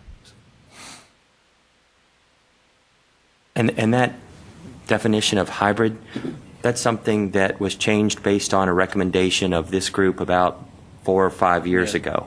And if I recall, it was a bit contentious. And I was one of the contentious people on it because I didn't find 50 to 85 and calling that hybrid particularly helpful. But I was in California when it came to a vote and wasn't able to register a proxy, so it didn't go to tiebreak. But and it's kind of haunted me since then, because we have wrestled with how do we implement this? How do we get good information out of our departments about the courses, and what language do we use now for something that is 40% online when we talk about it at our campuses? Faculty all call that hybrid, but of course that doesn't match our coordinating board definition of it, and so have to kind of sit and explain that, and they go, oh, okay, I guess it's not hybrid at all, so we don't have to go through any of your quality checks or any of this. And it's like, well, it'd be a good idea because you're doing substantial amounts of things online, but is not technically something that is considered hybrid by the definitions we report on. So I would love to see us revisit and have that conversation again about what is really the most meaningful way to describe hybrid, blended, fully online, 100% online, not just for reporting purposes, but actually for our vernacular and working with our departments for advertising to students, all keeping an eye on quality. And anytime we move things out of the classroom, making sure that we can have some sort of, not necessarily control, but opportunities to engage with departments for how to do that well. I don't remember, but does your survey have a question about how institutions define online versus hybrid versus? It does not. Face-to-face. Primarily because there's a rule about that. So if they say something else, then they may not be following that rule. But but you just mentioned the fact that at your institution, I mean, the rule is 50% because that's what the rule says. But if you have a class that's 40%, then you may want to. So I mean, maybe the question needs maybe you could phrase the question in terms of what would make the most sense from the point of view of the institution, particularly in trying to maintain instructional quality. What makes the most sense? Because it's a good point that you make. That is that. I mean, any percentage is going to be arbitrary, but some arbitrary numbers make more sense than other arbitrary numbers do. So is it true that maybe 35 or 40% to 85 is a better way of trying to capture what's happening in the classroom, particularly in terms of not just reporting but also quality control? So it is something we could look at, and I just wondered if it may be something that through the survey we might get some information about what would be the best route to take. We could ask that question, I think, but I mean, for us, the 50 to 85 works fine. I mean, it's so when I've taught classes, the 50% made sense to me because Tuesday, Thursday class was Tuesday do stuff that content online. Thursday was something we did in class in which we did active learning exercises and had them work on data to solve problems, right? So that kind of stuff. So it was exactly 50. 50, yeah, it was exactly 50. You know, they would make a big deal about it sometimes because, are you doing the final online or is it face-to-face? Like, there's no final exam because I don't think they tell me anything. So. And the rules say more than 50. Yeah, so you know, we got into, so it came down to registrars' offices in different places, right? They get picky about stuff, and if you don't have a picky registrar, they're like, you're fine, don't worry about it. So. But I mean, it's something to talk about. I mean, for us, it works. One of the ways we deal with it is, so the courses are encoded depending on the percentage through the registrar. So if they're technology enhanced, hybrid, what we call minimal face-to-face, or online to do the percentages. But the programs is the other piece that Rex brought up, which is sometimes I think faculty are discussing their program as 40%. And their classes, so they're mixing the terminology. This is my own experience on this, and so, but it's this for SACS, and I think that's what you said. It's the percentage of fully online classes in the program, right? Yeah. And so it doesn't really matter if your program has 100% hybrid classes, right? I mean, it's a percentage of courses that are 50% or more online. So actually you could have a degree where only 25% of the actual instruction is online and it would still count based on how that instruction is dispersed across at the program the courses. Right. Correct. Yeah, so that's what I'm getting back to. You have the distinctions. We encode them, going back to what Pam was talking about, we encode them at the course level and then we report them at the program level. I'd be grateful for having that conversation again, and if there's a question that we can include in here, I'd be happy to do that. Can I ask a question about beta testing? Sure. Currently, you're doing this through VCT, is that correct? No. It doesn't exist anywhere besides the wiki right now. Okay. What I had proposed is using Qualtrics, a license that we have at our institution, to host it. Okay, so if we were to choose to beta test this, what would be the ideal way to do this? Would you want it to go through a specific department, or would you want each college to decide for itself? Or? I would. It's an institutional level survey, so identifying the person who is the distance ed leader would be the most likely person to complete it. At least that was the thought. And I want to say, having experienced getting the information, excuse me, from institutions for the distance ed database, I agree with Patrick what he's saying to find one specific person in administration who's going to basically be the harbinger of this information. Even though it goes to another department, it might need to go back to this person, because what I found was that when we were trying to get the information for the distance ed database, the people who are in these distance ed departments, they change rather rapidly. So it might have gone to someone, however, that person was no longer there, so it just sat in that out by our inbox, and they just said, the person's not there anymore. Here, now you need to go to this one. So I think it might be a good idea to go towards but higher Don, you were asking about the beta test, right? Yes. The beta test, I thought, was you were proposing it for the LTAC. Yeah, and if you're not necessarily the person at your institution that deals most directly with it, then you might pass it to that person. My guess is that most of you are based on your representation here, but if you're more on the learning technology side, perhaps than the distance ed side, then share it with that person. If that would still be okay, again. Sure. But ultimately, you'd probably be looking for somebody in IR to do this when we roll it out, or... Sune and I were talking about that, and that is rarely our experience, that usually IR&E gets it and they send it to the folks who know about DL because they, frankly, it's not their core business. Is that other people's experience too? Yes. It comes your way if it's distance ed. They're like, I don't know. I know the numbers are in there somewhere, and yeah. No, but our IR shop bounces it to me, and I have access to our data warehouse, so I run reports. So there's no difference in what they report or what I report. It's the same thing. Go ahead. How much of the metadata are you collecting in terms of sort of the information around about who document, where does it go next? They're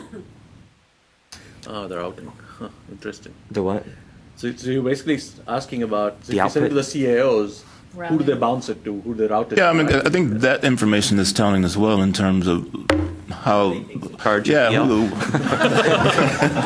yeah, because there's a lot of unknowns at institutions regarding the online programs. Yeah, I don't know that we would see if it bounced around. We would just see who ultimately accessed the survey and presented it for an institution. I thought you might be asking another question that I've kind of wrestled with, and it is who can see the results. So oftentimes, if you're part of a proprietary survey, your participation gives you access to the results afterward, and it's kind of encouragement. I want to see what everybody else says, so I will complete this survey. And there's also then a related concern about if we share it with not just those who completed, but all public institutions, should it be a public document? And if it is a public document, then does that open up folks to being contacted by vendors and so on? Is that something that we want to protect against in some way? Because it is really great competitive intelligence for a vendor who provides authentication to know these folks are already looking at me, and these are folks who use me. These folks are looking, but they don't have anything. And that kind of depends on... My thought on it is that we could have different type of views, some that are proprietary for public institution use only, and then some that are more reported in aggregate that we would be okay with making public. That's what I was thinking. But that's tricky. That we could generate the report kind of like the Sloan C report, right, which is all data reported in aggregate. That's to give you, even the aggregate data gives every school some way to locate where they are in the spectrum of everything that's available. Plus, it gives us intelligence really in the growth of what's happening there. So. Your point? Correct. But I don't want to make that the only way we share the information, because the great value I see in a project like this is for us to connect the distance learning leaders within Texas to each other. So one of the things that we're looking at right now is managed hosting for our Blackboard installation. And so I found out through our rep and doing some research that we're one of just a few institutions in Texas that are still self-hosted, and we are the largest one. Dallas County Community College District moved recently within the last year. I understand you've been very happy with that. I think there are 3 health science centers that are self-hosted, and College Station has a small implementation of it, but they run 3 different learning management systems. So having that information and seeing which ones have been on it longer than 4 years, which one moved in the last 4 years, which ones are considering it, incredibly helpful in swaying IT to look at this and go, well, why are we still on this? But I had to go through the rep for the product, and he had to do a lot of digging to put that together. Wouldn't it be nice, as we're looking at all these different technologies outside of LMS, to have that kind of information? Here's the trend. Here's where people are right now. We're not the only ones struggling with state authorization or fill in the blank here. And struggling? No? I wonder if this would. I wonder if this would reintroduce the conversation that we had years ago on the state licensing product on behalf of the institutions. That's never going to happen. Well, we've seen that all right, never mind. The larger systems in the state have done a good job with that, buying into a system license, but it's never really spread to outside those systems so much. But I think it could be that if we see we are all looking at a web conferencing solution and it's not currently listed on DIR, that we could ask that they initiate a contract through DIR that we could all buy off of. So that I think is a possible outcome of this.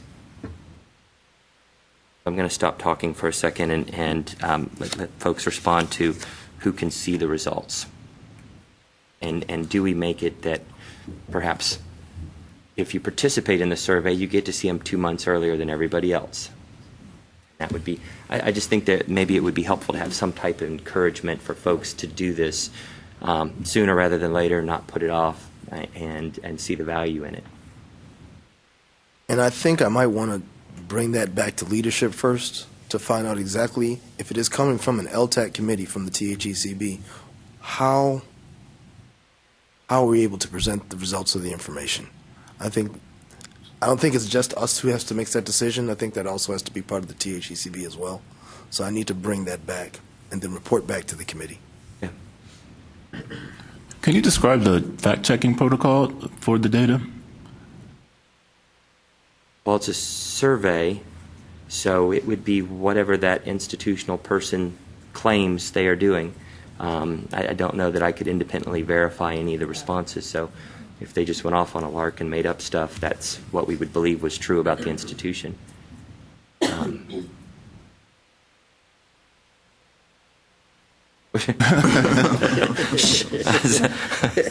Well, some of the data that you collect is similar to what we have to provide to SACS anyway, though. And so, I mean, that's one method of verification. In fact, I think that's part of the value of participating in the survey is that, you know, if you have accreditation coming up, this is going to give you a chance to start getting your stuff together. And if you've been through it recently, it'll be easy to just copy and paste a lot of it in. Yeah. But I think it's also important that we preserve this as not another means of reporting to the state, to an accreditor, et cetera, that this is really for us. For us. Yeah, Yes. yeah. And I think that whatever our pitch is, that's going to be very important to get people to participate in it, that it's not the state trying to learn something or legislators trying to learn something. It's us in a process of institutional, cross-collaborative self-discovery. And I think when we first initiated this conversation, it was for us to find out information so that we could prioritize the directions of where we want to go as an LTAC committee as a whole and what kind of things that we wanted to promote as far as technology is concerned for the rest of the state. You know, legislative priorities, if we had any kind of recommendation, it was for us to find out what everyone is doing in order to make those. So we need a really good purpose statement that says that goes out with the survey. Yeah, but it's not just for committee work, is the point. That I mean, that is something that it also serves.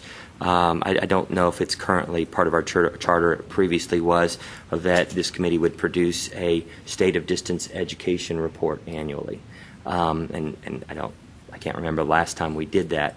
But I think making something that is an examination of trends in distance learning might be a good result out of this. And I don't know that we ever go so far as to going, okay, you know, everybody needs to go look at these technologies. I think folks are already looking at them, but it's helpful to know who else is a little bit further down the road that we can learn from. What have they adopted? What are their experiences? And as I mentioned before, a lot of what happens in these meetings we know about, and the people we work with closely, they know about it, but the folks like us that aren't sitting on this committee never find out about it. I think that's a tragedy. So this is kind of to engage those folks, at least in providing something to the group through the survey and then getting some results back that should be useful to them. And I think it basically should promote people who are interested in serving on this committee too, because it's a committee that brings value to institutions.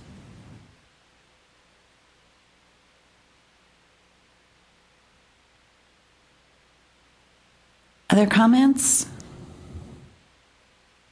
For your next steps, Andrew?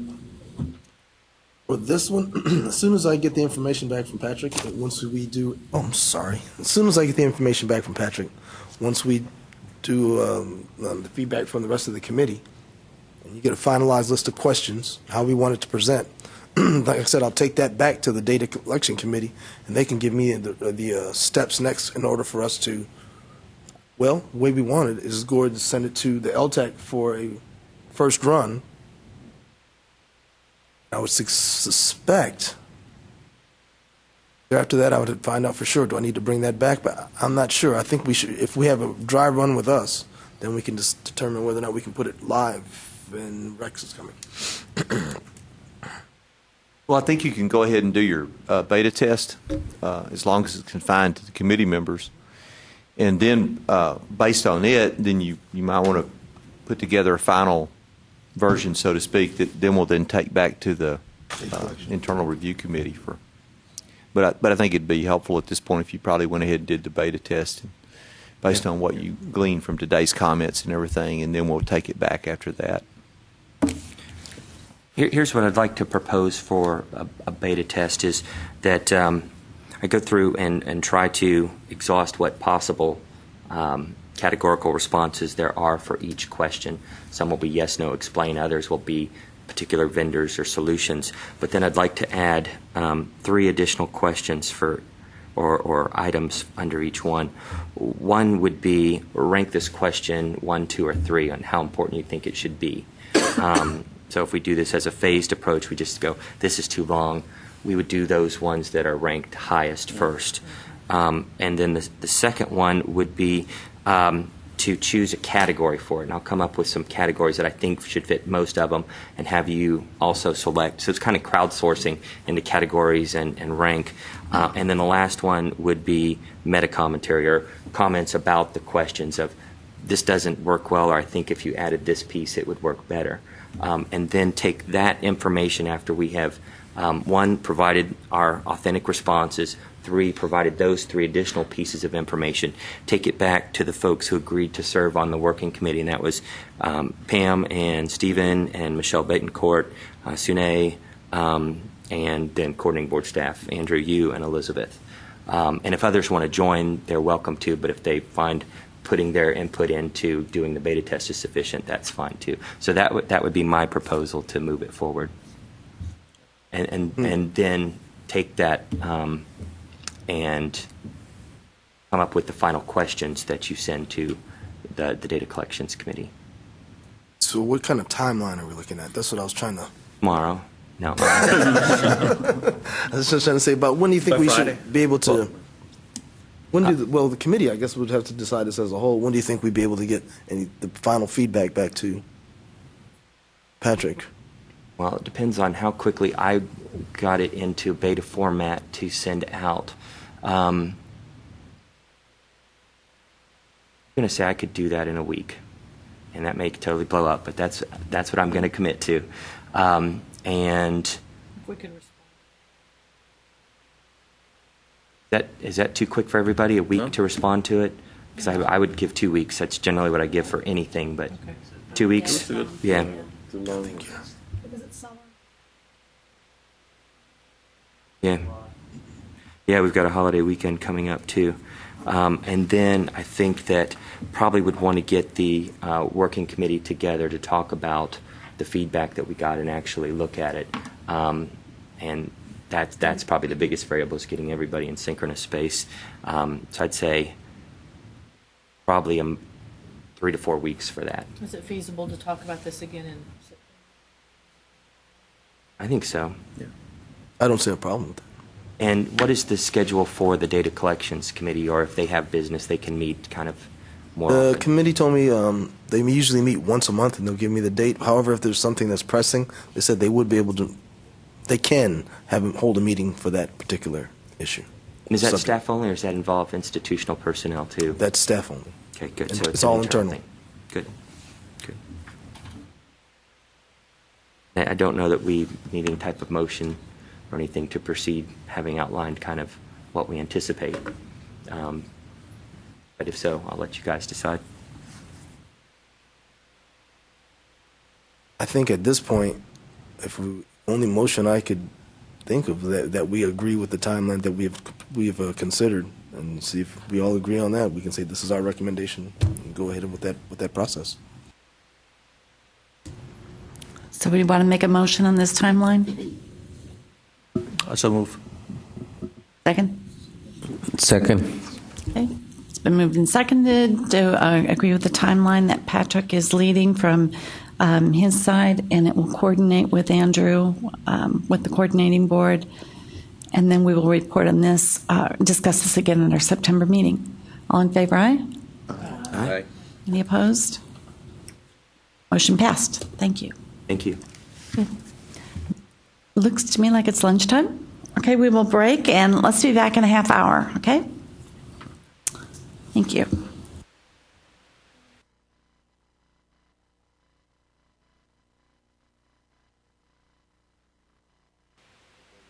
I think we now have everybody in the room.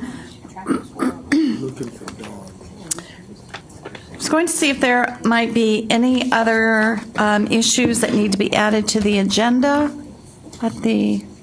or any announcements too. Yes, Pam, I'd like to add an item regarding financial aid requirements for distance learners, federal financial aid.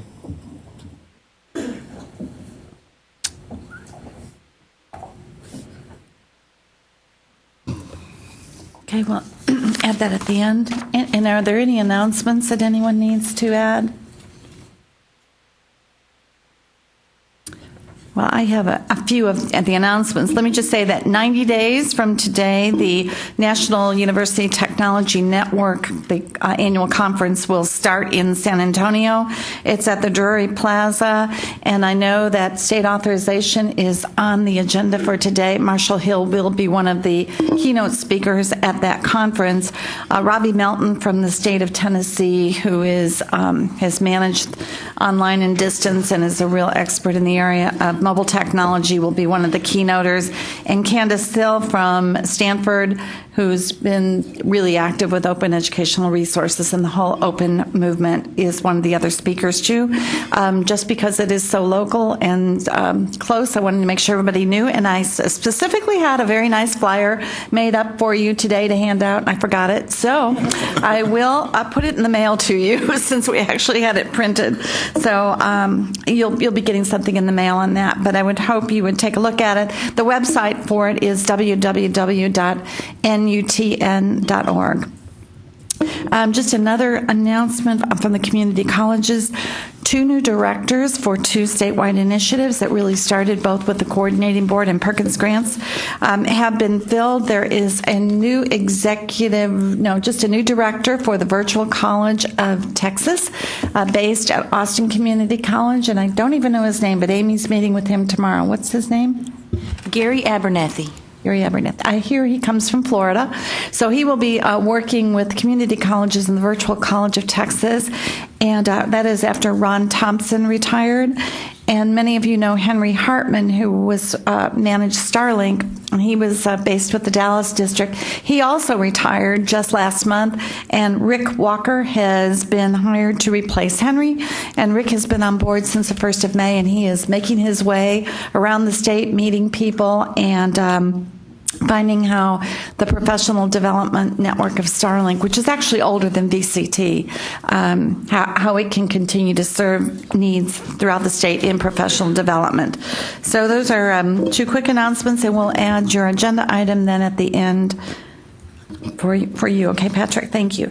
Okay, next I'll move to Andrew about the distance education database inventory. Just want to let you know where we are in that process right now. The distance education database has been cleaned up, and we are now in the process of integrating that with the program inventory for all the institutions in Texas. There's right now in the design phase. So as I said before, what we're trying to do, since this is the 2014 year, which is 2 years, we were intending the verification of distance education programs to be for once every 2 years. So this is the year.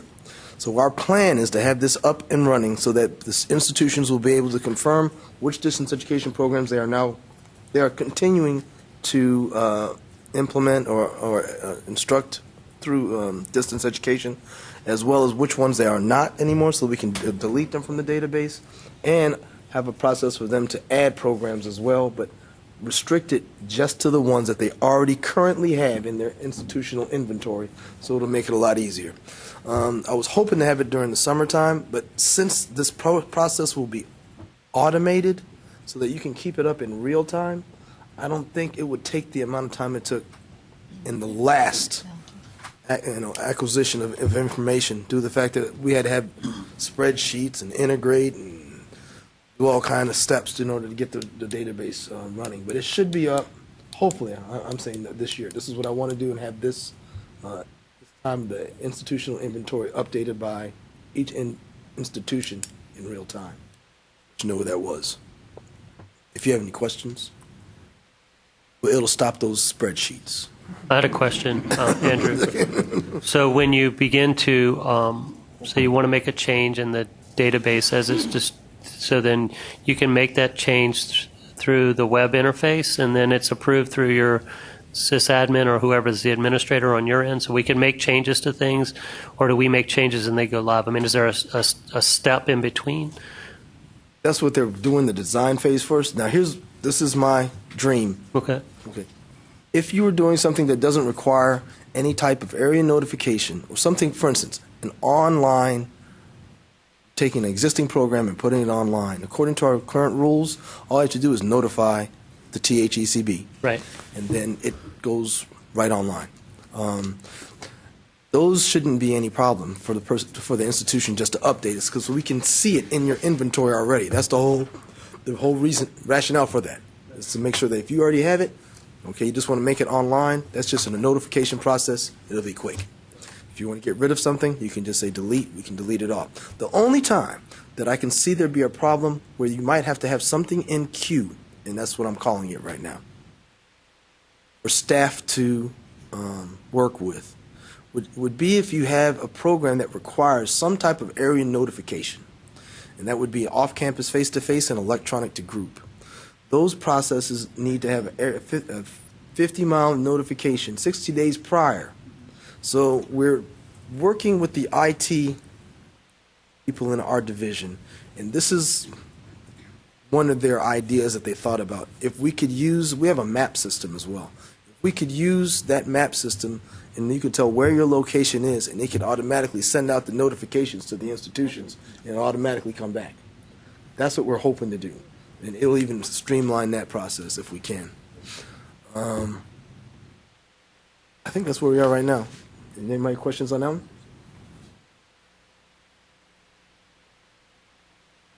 I didn't catch the exceptions when it would still need to be in queue. When it's face-to-face off campus. Face-to-face and electronic to group. So that's electronic to group. So right. Video synchronous video conferencing to groups. Correct. Those are the ones that require area notification. Right. Thank you. Now, the doctoral program, that still has its own process.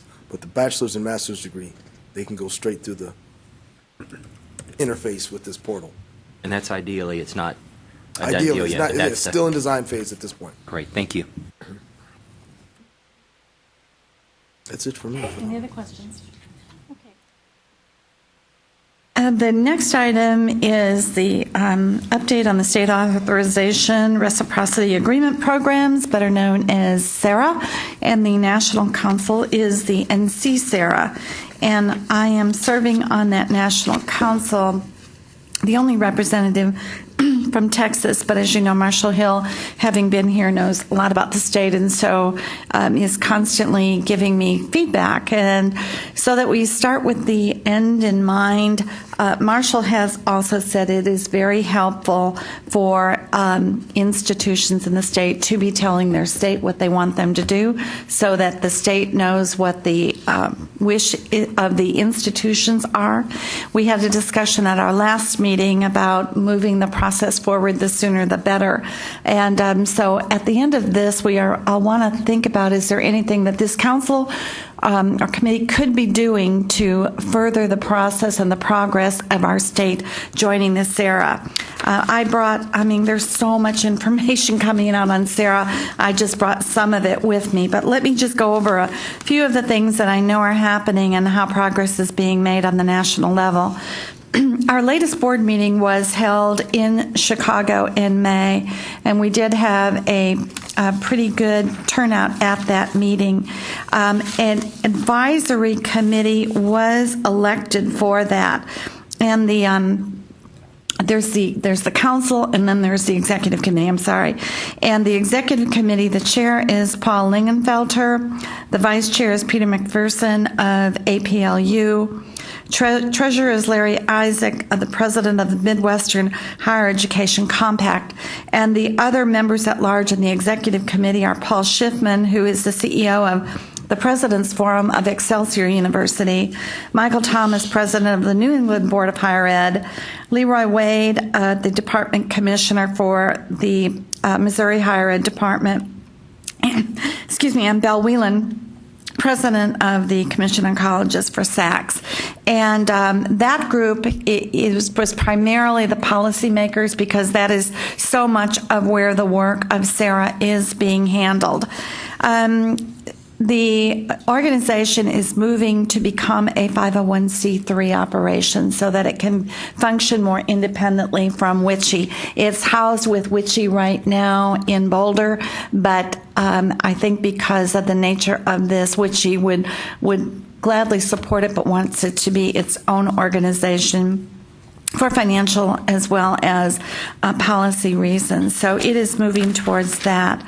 Back in January, McGregor Stevenson did send out an email to all the presidents and chief instructional officers of the institutions in the state, and that is that notification was just says that currently institutions are required to obtain permission from each state in which a distance education student resides.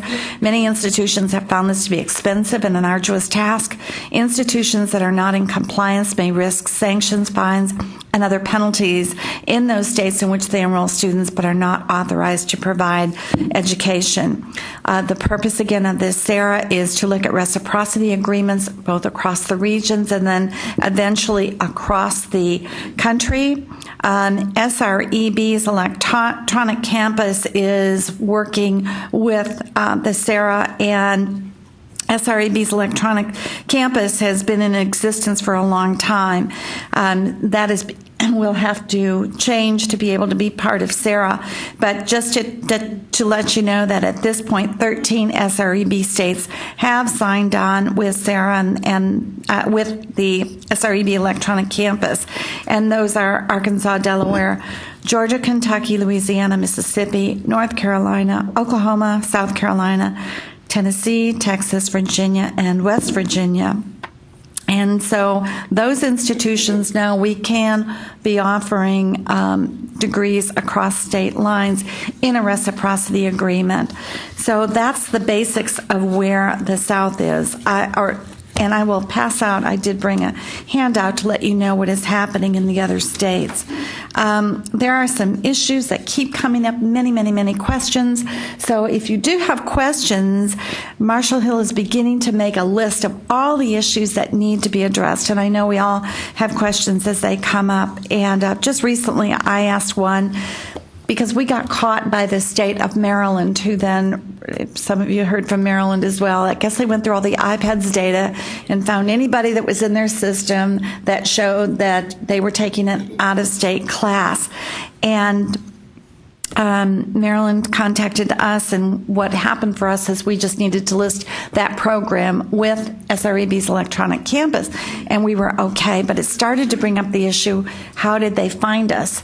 And so one of the things is most of the states are really sweeping through the iPads data, and so you need to make sure that what is reported in iPads are the distance learning students that are truly living outside of the state. Because if they are out-of-state students living within the state, then SARA doesn't care about those. But some of the data is being reported in different ways, and so you just want to make sure that what is getting out there are those students that are truly living at a distance and paying out-of-state tuition. They don't, so it's really going to be up to institutions on how they report that data so that we don't get ourselves being watched. And Marshall said that was a question that they would just, put on the list of many things that they're looking at. SARA is primarily focusing on consumer protection. That's the true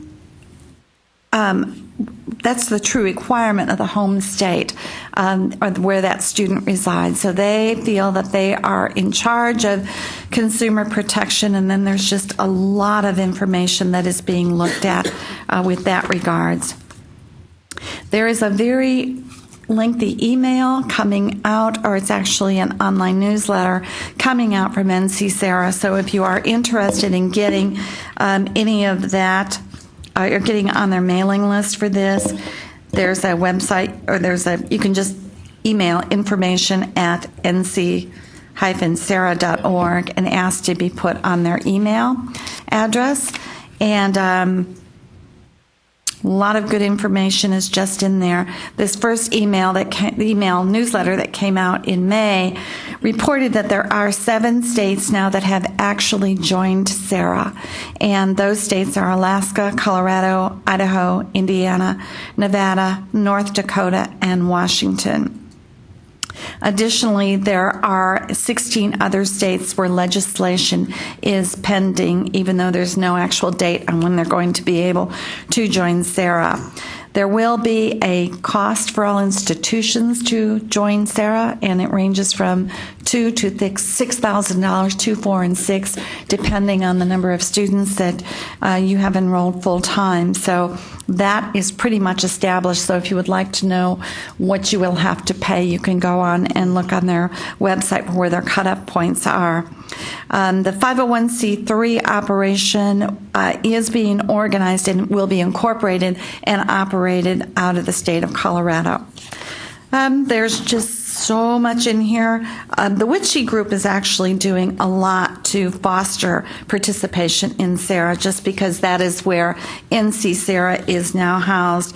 And David Longenecker is the president of Witchy, and he is the one that is really doing a lot of the spade work in those states. So this particular newsletter, there's all sorts of questions and answers about what SARA is, how it's going to work, and how they hope it to work. Going through all this stuff.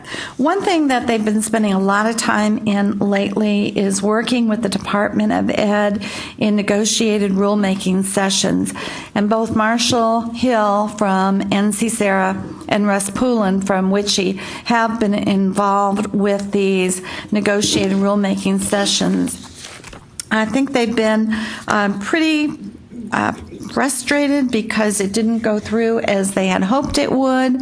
And so now it's back up to the Department of Ed. They're pretty much going to do what they want to do. The concern is that the original regulation that was issued that started this whole thing back in 2010 was only 2 sentences long, and people didn't like that, and they said now the latest proposal is over 8 pages with 15 sections, and it's now spilling over into other regulations. So rather than getting under control, it seems to be getting further, I won't say out of control, but it just keeps getting bigger rather than smaller. So the concept's worth noting. The concept of interstate reciprocity agreement was recognized as one of 2 methods for achieving authorization. The second is being directly authorized by the state. An institution authorized in its home state is considered authorized for the purposes of providing federal financial aid to students in a foreign country. This has been an open question. They're also looking at military and armed forces, spouses, children that are receiving federal financial aid, and they are really looking at trying to exempt those students and move it forward. There's a couple issues. These are 3 of the controversial items that are being discussed now. The Department of Ed added 2 minimum thresholds under which an institution would not need to seek authorization, and that is a college would not need to seek authorization if over 50% or more of a post-secondary program through distance ed or correspondence education in that state. It would not need to, a college would not need to seek authorization if it offers 50% or more of a post-secondary degree through distance ed or correspondent in that state. And also they are looking at if it does not exceed an unduplicated headcount of 30 students a year. So that at least gives a threshold that, if you've got 5 students in a state or 10 students, you probably won't have to be chasing that state. But they continue to say that the states have to be in compliance. Originally, the Department of Ed said you had to be in compliance by July 1st of this year. They are now recommending that institutions be given until July 1st of 2018. So a lot of work can be done between now and the next 4 years. But as Marshall said, even though that deadline that got everybody's attention no longer exists, to be clear, there's no federal deadlines. There remain, however, state laws that deal with the delivery of higher ed. So every institution that offers distance ed in a state other than its own needs to be working with the laws of each state in which it enrolls students. So Marshall has said you'll need to make your own decisions and risk assessment about enrolling students living in states from which you don't have authorization. So at the moment, your risk relates to those state laws, though not to violation of a federal rule. So as you can see, this is a very large, widespread issue, lots of questions, but many people are working on it. I will pass out the SARA status for the SREB states. And it does note here that Texas, they anticipate, that's what it says here, anticipate receiving state application in August of 2014. Oh, that's Virginia. State anticipates receiving state application in 2015. The institution applications accepted anticipated fall 2015. Legal authority will need to pass legislation probably in the next legislative session. And it says the Texas Higher Education Coordinating Board is expected to be designated the SARA Portal Agency. So that's going to be our assignment right now. But there are lots of documents, lots of stuff coming out. So if you have any questions, the staff in Boulder is very willing to help you, and it's quick to answer any questions. Marshall Hill is speaking at a lot of conferences around the state. I believe he was at Texas DLA. He'll be at lots of other things, and he will be at the Newton Conference in San Antonio. So again, it's going to be up to the institutions to work to make sure they're in compliance, but I think it is good news that at least there will be the waiver of up to about 30 students per year in a state. And for a lot of people, that then relieves us of the numbers of states we really need to get approval to operate in. So would you like to say anything about all of this, Andrew? And even if you wouldn't, please do. Well, we've been discussing SARA. I've been talking with Rex. Rex has been really involved with it as well. As I had said when I went to the Texas DLA conference as well, and Marshall asked me the same thing, and I explained that it seems, and I'm going to say this the best way I can, that Texas, as you said, we have to have a legislative amendment in order to allow us, or the THECB, as the harbinger of this SARA document or SARA agreement, to make contractual agreement for the state of Texas for the SARA agreement. Is that correct? That's correct. So we're going to need this to go through the legislative session and have some type of positive outcome. Yeah, there's actually a couple of things there that's going to need to happen. One is that we need to be sort of authorized to be the portal in a way, but the other big piece of it is that our existing what's referred to as Chapter 7 statutes that deal with out-of-state schools, one of the things that we would have to change in order to be in line with SARA definitions is the physical presence definition. So there is some legislative change that we'll need in that regard to operate as the portal and bring us in line with the SARA definitions already, because SARA does not include, for example, our statute includes things like clinicals from out of state as something that is regulated, but it's not a part of SARA. So we need to just kind of clean up some of that language establish that. So, and we're still, and in the negotiated rulemaking stuff, rule breaking. Well, that was some kind of Freudian slip. No offense to the feds, of course, but as Pam pointed out, they couldn't agree on probably the two most crucial pieces of that. One of which directly affects Sarah, and it is interesting that it's gone from 2 sentences that nobody could agree on before until now 8 pages that suddenly seems to find at least internal agreement at DOE. But part of it is also trying to sort out what that final rule is going to look at, because that may also drive legislation on our part that deals with distance education. And one of the things that they're looking at is you pointed out, there's the consumer protection part of this, and there's supposed to be that triad of stuff with the Department of Education is really focused on the financial aid piece of this, and SACS is focused on the quality end of it, and the states are focused on the consumer protection part of it. And one of the things that the DOE keeps saying, and there is some logic behind this, is that if all the states are going to do is simply say that an accredited institution is good enough, then that just leaves it up to the accrediting bodies. Then, in that sense, what role is the state playing, and where's the consumer protection piece of this? So one of the things that it looks like might happen is that there may be greater requirements on the part of the states to then regulate entities within their own state if they're going to be a part of a reciprocity agreement. So this is getting a little muddy, because we don't really know what they're going to do yet, although that apparently there is some guidance in that 8 pages that I must admit I haven't had the fortitude to read yet. But anyway, so once that gets settled, then we will know what we need to do in terms of legislation, if any, to try to make all this work for everybody. We're kind of in a holding pattern until we see what the feds come out with.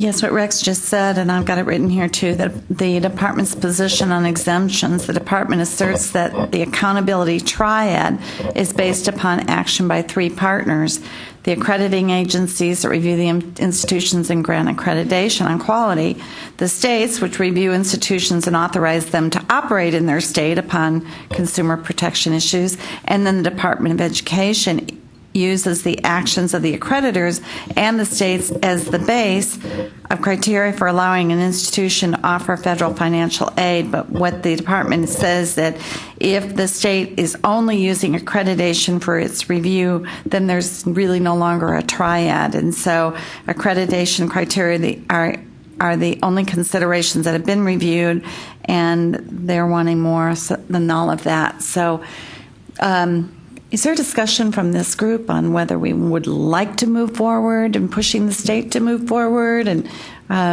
what are the feelings from the institutions? I think it's problematic if they do remove that accreditation serving as approval in certain states, because I know currently that is the exemption that UNT enjoys in numerous states. And if that goes away, then there are piles of paperwork we have to fill out. Different ones for each state, of course.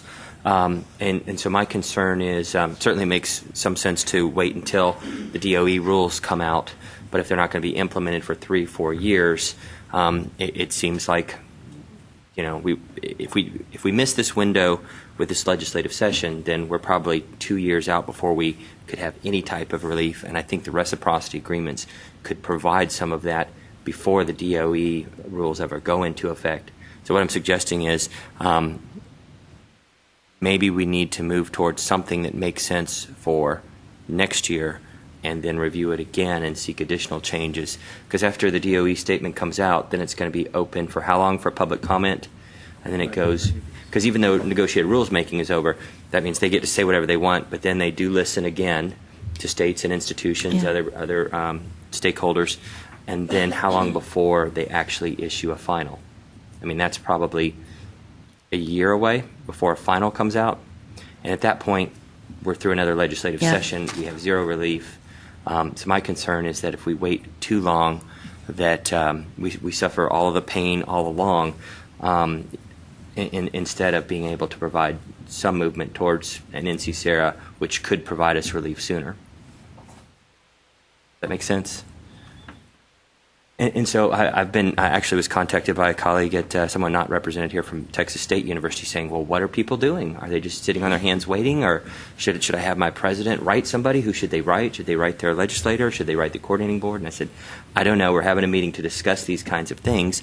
I'm feeling that same pressure, too, that if we don't make sure that it is somehow going to be in this legislative session, it'll come and go. And we'll still have the same issues that we're dealing with now. Well, the first step would be having Texas join NC-SARA, right?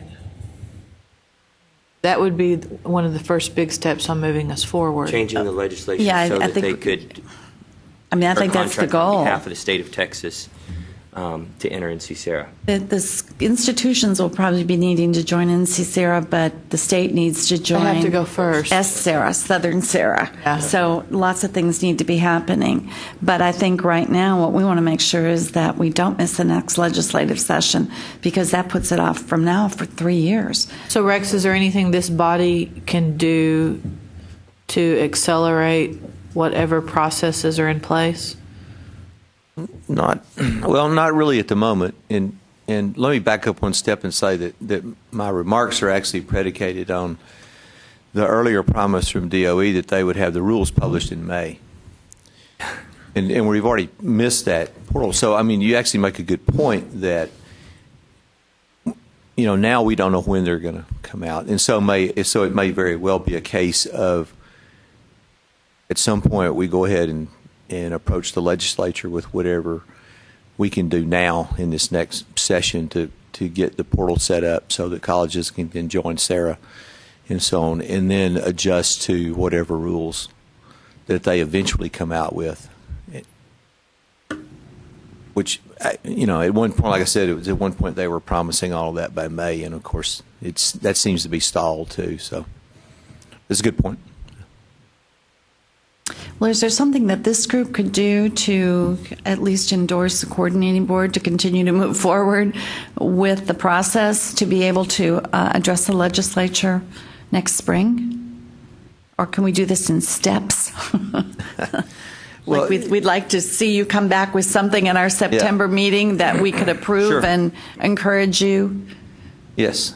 I mean, you might want to, I don't know what the proper form for that would be, some kind of resolution or just a request from the committee to keep looking at it and make a report in September on the progress. Because at that point we'll definitely know whether DOE is coming out with anything or not in time to do any good. And at that point too, we'll have to already have legislation pretty well firmed up and seeking sponsors and that kind of stuff. So it sounds like something like a request from this committee would be in order for the coordinating board to make a report and to continue to work towards this, to be taking something to the legislature in the spring.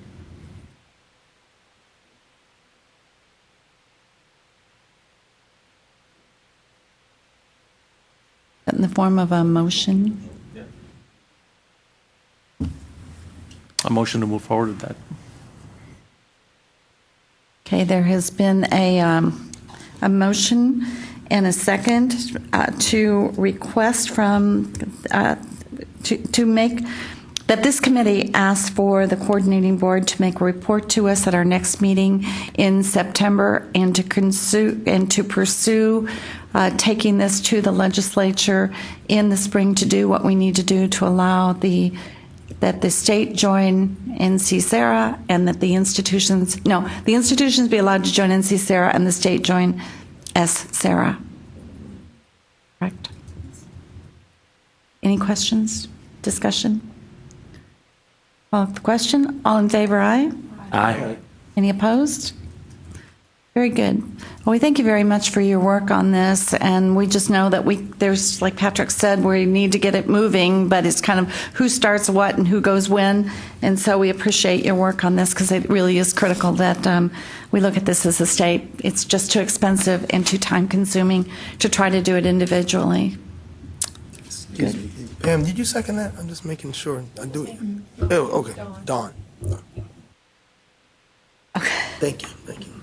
Okay, very good. Thank you so much. Appreciate your input as well, Rex. Okay. Van, isn't it? Back to the agenda here. Yes, Van. Dr. Van Davis is here, competency-based education. Welcome, Van. And so I just want to say thank you to Van. I went to him and I told him, that we had brought the competency-based education topic up in the last meeting.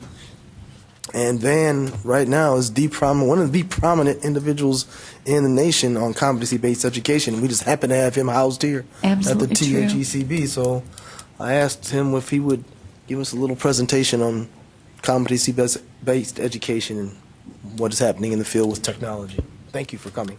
Well, good afternoon. It's been a while since I've seen some of you folks, so thank you for letting me come back, and some of y'all are new faces, and I'm glad to see this committee continuing its good work and seeing expand. I wanted to, as I understand what you guys are interested in is a little bit of an overview in general about competency-based education, a little bit of a CBE 101, and then also a little bit more specific information about the program that the coordinating board has been involved in, which is the Texas Affordable Baccalaureate Program, which we've worked with Texas A&M Commerce and South Texas College, the College for All Texans Foundation, and that program has been funded primarily through a $1 million grant that we received from EDUCAUSE and Gates, one of the Next Generation Learning Challenge grants. A lot of times when I talk about competency-based education around the state and the nation, I oftentimes start with this picture because it is a pretty good description of what it's like right now to develop and implement competency-based programs. It's like trying to fit a square peg into a round hole because the coin of the realm in higher education is still the semester credit hour. Everything we do is based on the semester credit hour, from financial aid to transcription of courses to degree award requirements, both at the institutional and the accreditor level, to our business systems, our tuition programs, reimbursements, everything. And the problem is that when you have something that is embedded that deeply, and especially something that was never meant to be an indication of the amount of learning, if any of you know any of the history of how we reached that semester credit hour term, it was never supposed to do what we have it do now. It was never supposed to measure learning. And all of us are educators. We all know that learning can't be measured by time. In theory, what we would like to do, I think, most of us that have spent any time in the classroom, is move away so that what we focus on is mastery, and mastery being constant, and time being the variable. But the challenge is that we have a system that's set up exactly the opposite of that. What competency-based education at its root wants to do is move us towards that position where mastery is the constant and time is the variable. But right now, getting us to do that, when we have all of these systems that are set up in other ways, from federal regulations to accreditor regulations to state regulations to institutional regulations, is not the easiest thing in the world. And it really does feel like you're trying to hammer a square peg into a round hole. Now, over time, I hope what happens when you do try to hammer a square peg into a round hole is that you end up changing the shape of the hole and you end up changing the shape of the peg. And if you're lucky, you haven't killed yourself doing it, but that you end up with something different. And I think that's the direction that we're going, but we're not quite there yet. So, as I said, we've done the work here in Texas as a part of a consortium with South Texas College and Texas A&M Commerce. It's an EDUCAUSE grant. The funding, though, for that grant primarily comes from the Gates Foundation, although there has been some support as well from INACL, CCSSO, and the League for Innovation. And those groups have all been very active in a lot of the national conversations that have taken place these last 2 years about competency-based education. the program that we've developed here as part of the TAB, the Texas Affordable Baccalaureate Program, is Bachelor of Applied Sciences in Organizational Leadership. And what I have up here is a description of the program. Now, both institutions offer this program independently from each other. It's not a joint degree. South Texas College has students that enroll in their program. They award the degree. Texas A&M Commerce has students that enroll in the program. They award the degree. What is unique about this, though, in a way that I don't think that there's anything else in the state at public institutions that has ever come close to this, is the level of collaboration and cooperation that has taken place between these two schools in everything from developing the competencies to developing the upper division curriculum to entering into joint contracts for services and supplies. It has truly been a collaborative measure. But I want to emphasize that both schools offer it independently because that's an important thing that SACS cares about. But you'll see that what this is really meant to do is it's meant to prepare leaders for employment in an increasingly diverse and technological and global society. It focuses on developing practical workplace competencies. It uses real coursework, personalized academic mentoring and tutoring. And it focuses on teamwork, team building, ethical decision making, enhanced communication, critical thinking, and people skills. The idea when we began to develop this grant proposal 3 years ago was that we looked at the Texas Workforce Commission data that showed that one of the largest anticipated needs in the workforce that TWC coded as needing a bachelor's degree were managers and supervisors. It had not only did it have one of the largest number of new employment opportunities when you looked at growth over 5 to 10 years, but it also had a very large number of replacement opportunities as well. And when we talked to both of these institutions, they reported that their local employers were saying very similar things, that what they needed were managers, and that many employers, many corporations and companies had folks that were working for them already that had some of the technical skills, but they lacked the skills for management and they lacked a bachelor's degree. They didn't need more MBAs. They didn't need more BBAs. They didn't need more people with degrees in human resources or marketing.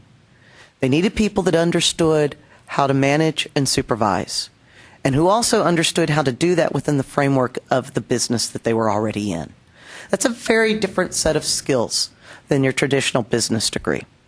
And so that was the impetus for creating this program. Before I go any further, I want to make sure that we're all on the same page in terms of terms, because the terms for competency-based education are still kind of squishy. In fact, I have on my computer upstairs open a document that CBEN is working on where we're trying to reach a consensus on defining terms around competency-based, including this one, competency. But this is the one that most folks use some version of. A competency is a discipline's body of knowledge. It's the knowledge, skills, and abilities. And over and over and over again, that's what you'll hear folks come back to when we talk about competencies. They're knowledge, skills, and abilities. It's not just what you know. It's what you can do, and more importantly, how you can apply those skills and that knowledge. So over and over again, this is what you'll hear us come back to. And this is basically what you'll hear nationally as well. Now, I'll give you an example of what that looks like at the programmatic level for us. We have several program level competencies for the degree program: interpersonal skills, organizational behavior, problem solving and decision making, change management, resource management, strategy and operations management, information literacy, and statistics and applied research. So really, again, when you think about it, what we did was we started with this idea that this would be a degree that we would create that looked at organizational leadership. And then in terms of the process for how we went from there to here, if you're familiar with the tuning process, and I think several of you have because your institutions have participated in the Texas Tuning Grants, we took an adaptation of the tuning process. We brought together folks from in the field. We brought together representatives of business. We brought together K-12 representatives. And we started with this question of, if we wanted a student to get a degree in this field, what sort of jobs do we think that they will have? And then from there, we ask the question, if they're going to have that sort of jobs, what sort of competencies do they need to be able to master? And we began to really backward engineer this program. But again, one of the things that I think is unique about this program is not unusual for associate degrees, because I think community colleges have for a long time focused on workforce needs as they've developed degree programs. Universities have not always done that as systematically. And one of the things that was very systematically done for this program was keeping at the very center, what is it that we want students to be able to do? And what do we need to make sure they know in order to do that? So at the very heart of this program has been an effort to balance academics with workforce needs as well. And that balance is something that we've taken very, very seriously. This isn't a workforce degree. This isn't just teaching students skills. Remember, competencies are knowledge, abilities, and skills. This is a degree that tries to make sure that there is a balance between what a student knows, what academic degrees have traditionally looked at, and what a student is able to do, what maybe more workforce-focused degrees have traditionally looked like. And that's not unusual, I think, for the competency-based programs that you see emerging nationally. Another way of looking at this is that all of those competencies I just showed you sort of break down into 4 big areas for us.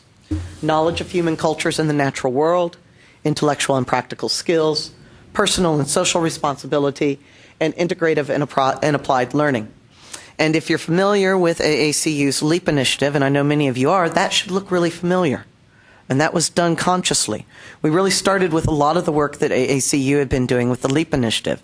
It just so happened that your colleagues on UEAC were doing the same thing in developing a new general education core curriculum. So there was some really nice synchronicity as we were working on this program proposal, this grant, and then began to work it on the program. Those large competency areas cross 3 different portions of the curriculum: the general education, lower division electives, and then the applied major coursework.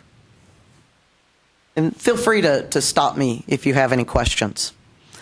One of the ways, though, to begin to think about what this looks like from a curriculum perspective is that, as I said, we have these large competency areas. But then what happened is those were divided out. So, for example, if we go back, we think about intellectual and practical skills. Well, one of the intellectual and practical skills that we know is absolutely necessary is communications. But there are different aspects of communications. In this program, we look specifically at written and oral communications. And so we have competencies that reflect both of those areas. And then each of those competencies have a number of learning outcomes that are associated with it. And then each of those learning outcomes have a number of enabling objectives that are associated with it. And at each level, the information becomes a little bit more granular. It moves from the broad to the more specific. And what that looks like in practicality, I'll show you with my discipline, U.S. History. So one of the U.S. History 2 competencies, and I'll say that we have in all cases on the gen ed side, with the exception of one area, there are multiple competencies that map back to a single course. And I'll talk a little bit more about why we did that and why most institutions are doing that. But one example of a competency in U.S. History 2 is students can describe the development of the United States' role in the world from 1877 to the present day. Well, if any of you were a part of the History Learning Outcomes Committee, this may look really familiar. It looks a lot like some of those learning outcomes that were developed in that process. And in the case, many of the competencies in our gen ed program do. But what faculty did then was they became even more specific. And so the learning outcomes that map back to that, you'll notice, begin to be much more specific here. Students can select and describe specific examples of how industrialization led to greater American influence in global affairs.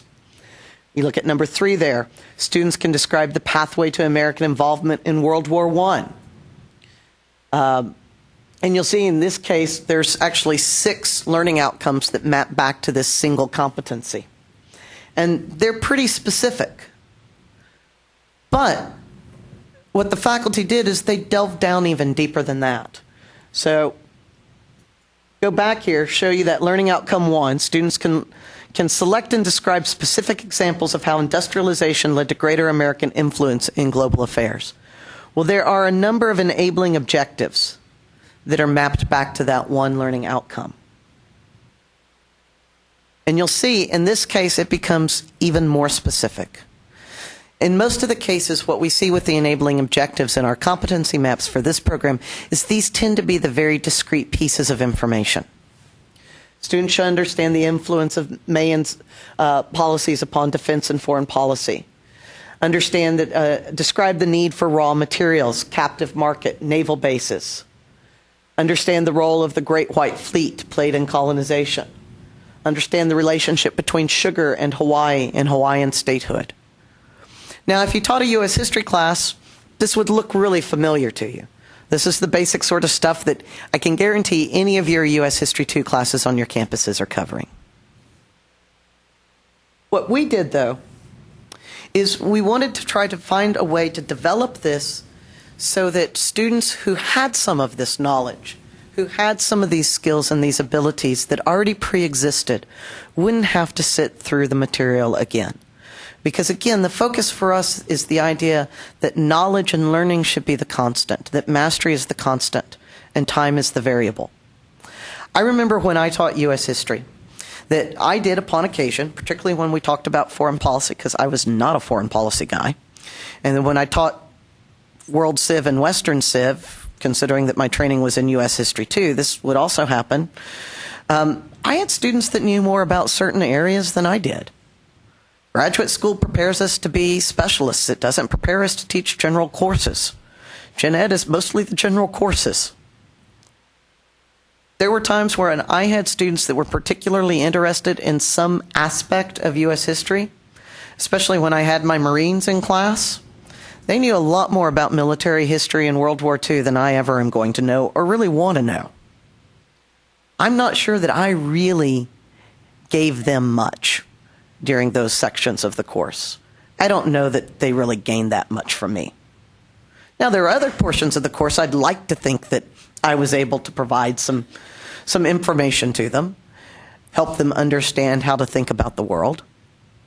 But the truth of the matter is, some of my students could have accelerated through portions of my course. There weren't magic words that came out of my mouth, as much as I might have wished that. They didn't just become better people for basking in my presence, as much as I might have wished that. When we deal especially with non-traditional students, and my Marines were a great example of this. I had a number of active duty Marines during my last few years of teaching. When we deal with non-traditional students, they oftentimes come in knowing portions of the Gen Ed courses that they're enrolled in and already having some of those skills and abilities present. But they sit through the same material, whether they know it or not. They oftentimes get bored. When they get bored, they sometimes don't do the assignments because they've got more important things to do, and they end up failing. When I taught a course even with traditional age students, about a third of my class could keep up, about a third of the class was way ahead of us, and about a third of the class was far behind and never caught up again. And they failed. And those folks that were behind failed, and oftentimes those folks that were far ahead may have failed as well. We assume, we teach in such a structured way that we believe that students all learn at the same pace, yet any one of us that has spent even 5 minutes in a classroom knows that's not the case. So in competency-based, what we were trying to do was to develop a program that could effectively be self-paced without losing those pieces of an educational experience that are so crucial. Learning how to communicate with people who are different than you, learning how to work in teams, learning how to work collaboratively. That's tricky. It's also tricky because in the development of most competency-based programs, and ours I think is very representative in that case, we had 5 constituencies that we really had to think very specifically about. Now, I think in the development of any degree program, we often think of these, but I don't know that I've ever been a part of developing a degree program when I was a faculty member and an administrator where we thought so concertedly and deliberately about students, about employers, policymakers, faculty, and accreditors. And it's not a mistake that in that puzzle, students are at the very center. Because this is a degree program that is really built to be centered around the student. We talk a lot about student-centered learning in higher education. This is one where it is truly student-centered. And it's student-centered because there is at the heart an attempt to begin to personalize the curriculum in ways that we've not been able to do so before. There's a lot of discussion about adaptive learning these days, and there's very interesting experiments in adaptive learning. I don't think that we're anywhere close to where we will be in another 5 or 10 years. I think most folks agree with that. We've seen some interesting beginnings with Newton. We've seen some interesting beginnings with ALEKS. Some of the MyLab products, especially MyMathLab, some of the work that had come out of Purdue and some of the other institutions. So there's some, I think, some very promising work in adaptive learning, but we're still a long way away from that. What we are able to do, though, in a competency-based program is begin to truly adapt and personalize the pathway that students go through. They're focusing on the material that they have not yet mastered and have not been able to show mastery of. So instead of having a student sit through an entire semester of U.S. History 2, you have them take a series of pre-assessments for the modules associated with that course, and then they can figure out what they know and what they don't know. And they can immediately show mastery of what they already know, and then they can focus their attention on learning and mastering what they don't know. It also allows you to be a little bit less prescriptive, perhaps. We can play around and begin to take and look at students taking a combination of competencies because you're no longer really tied to the course. You've chunked the course up. You've disaggregated into chunks, into modules. And that gives you more flexibility in how you pair those. We're at the very beginning of learning that for some students it may be a really good idea for them to take modules, say, in English composition and speech at the same time. For others, it may be a really bad idea to do that. One of the things we've run 3 terms so far at the institutions. We do 7-week terms. They're completing their 3rd term, and one of the things that we've learned is we had originally said that students need to complete the English composition sequence, mathematics, and the speech competencies before they went into anything else. In theory, that was a great idea. In reality, really bad idea is what we're discovering. It is not good for most students to try to master competency-based mathematics in their 1st term. That's a toxic combination. But this is one of the great things when you begin to chunk courses up into competencies.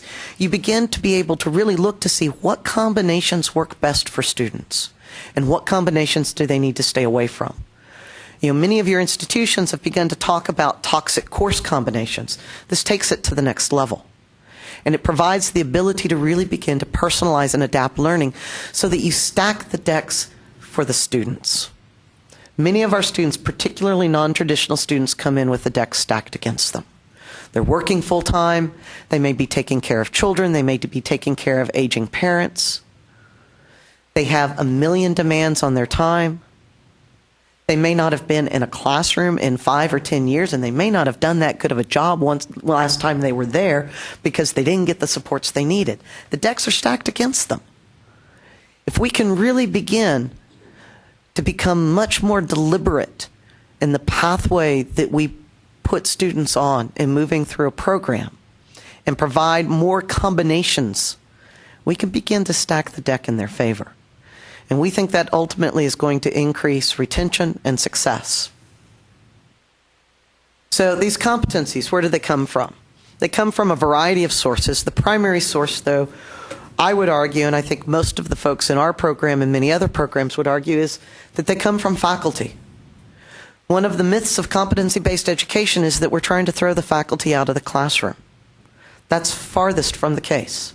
These programs cannot exist, let alone be successful, without faculty at the center of them. Faculty are the ones that have to drive the curriculum. They have to be the ones that are primarily responsible for developing those competencies. But they can't develop them in isolation. Subject matter experts, employers and community members, professional organizations, accrediting and certifying bodies, legacy courses. These are all areas where these competencies can come from. And in our program, we had competencies come from program and course-specific faculty. We had learning outcomes and curriculum being developed by subject matter experts who assisted the faculty. We had employers and community representatives involved in this. We had on the Gen Ed side professional organizations like the American Historical Association and the Organization of American Historians that had developed competencies that were providing input. We had accrediting and certifying bodies that were providing some input. And we had legacy courses within those systems that provided input. All of this was fodder in this program. But the primary group were faculty. So what do faculty do in a competency-based model? Well, one of the things, that, as I said, that they do is they develop the competencies. They're the subject matter experts. They're the content experts.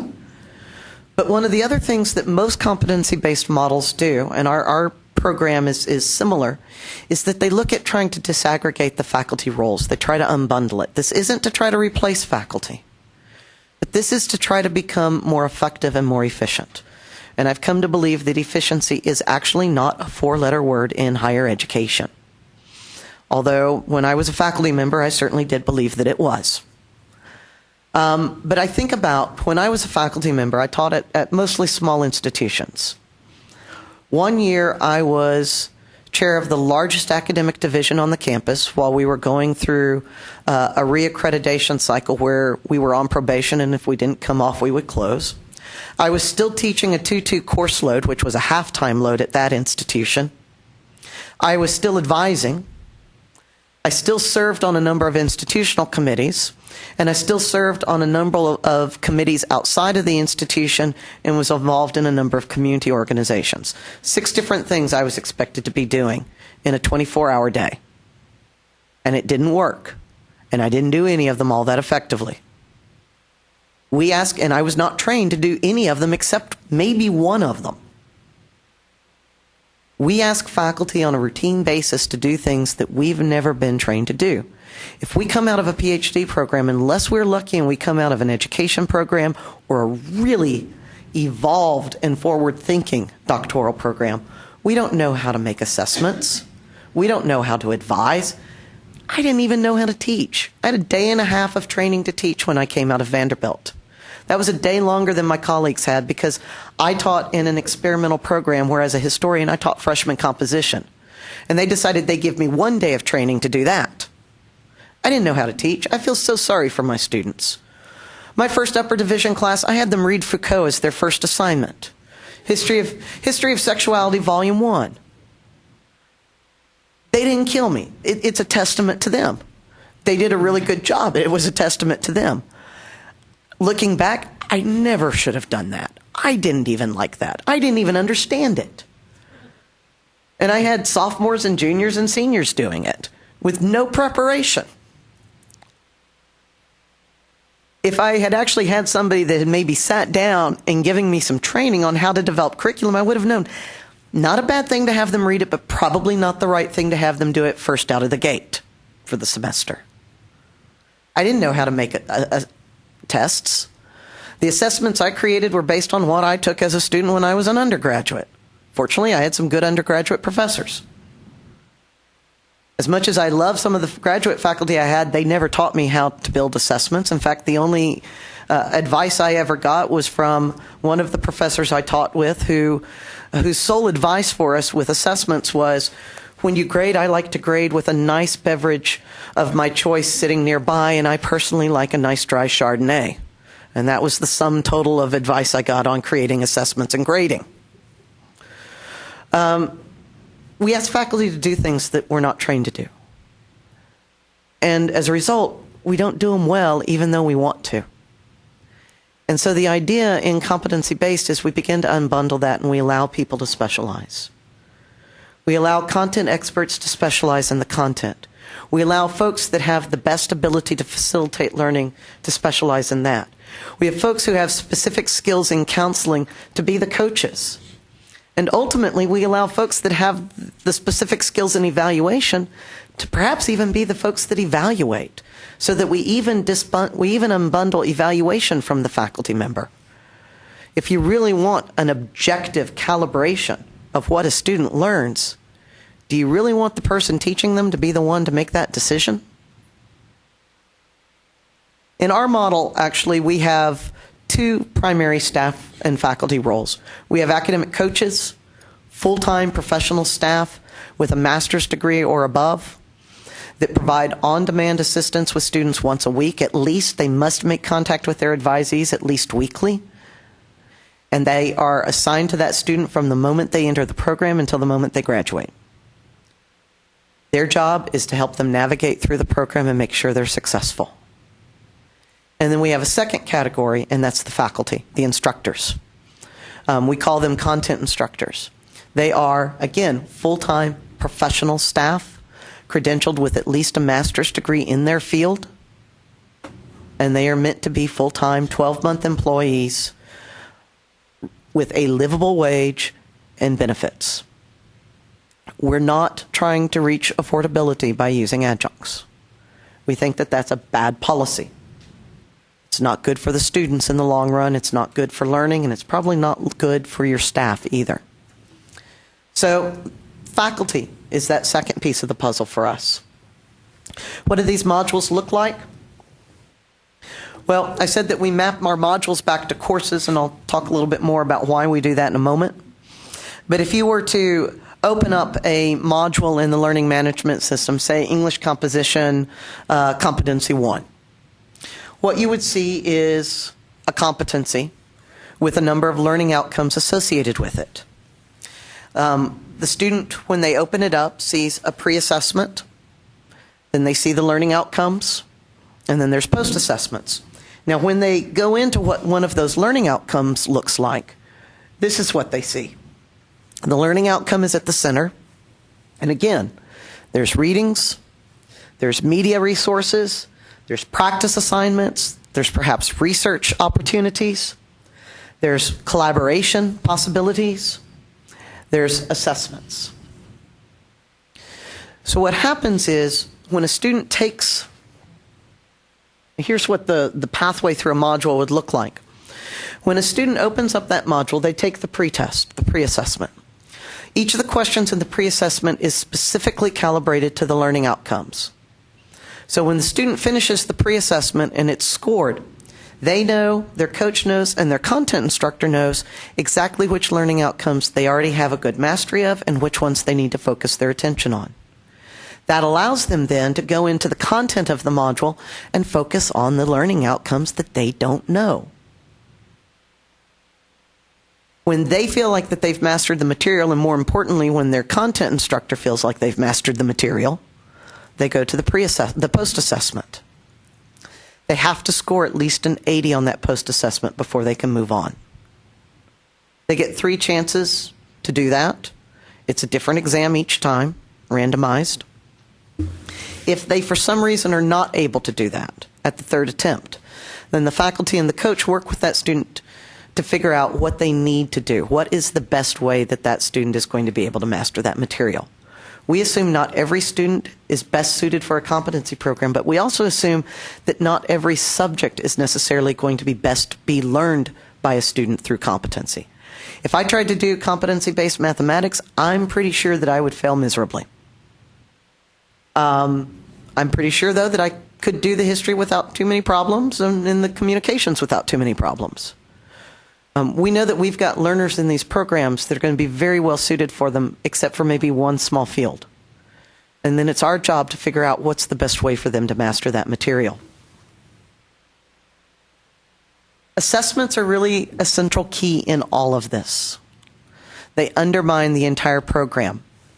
From the lowest level of traits and characteristics, to skills, abilities, and knowledge, to competencies, to demonstrations. The assessments that we have embedded in this program are both formative and summative. Formative assessments exist within each of the competency modules, within the learning outcomes. The summative assessments are those post-assessments at the module level. In the upper division level, we have a large summative assessment, which is a portfolio that is ultimately each student has to defend to a team of employers and faculty members. So small scale, medium scale, large scale, formative and summative assessments throughout. And this is another good way of thinking about that in any good competency program, there's always going to be multiple assessment points that you're going to have to look at. There may be assessments between the competencies, there may be assessments within the learning outcomes, but there's always going to be multiple assessment points of any good competency program.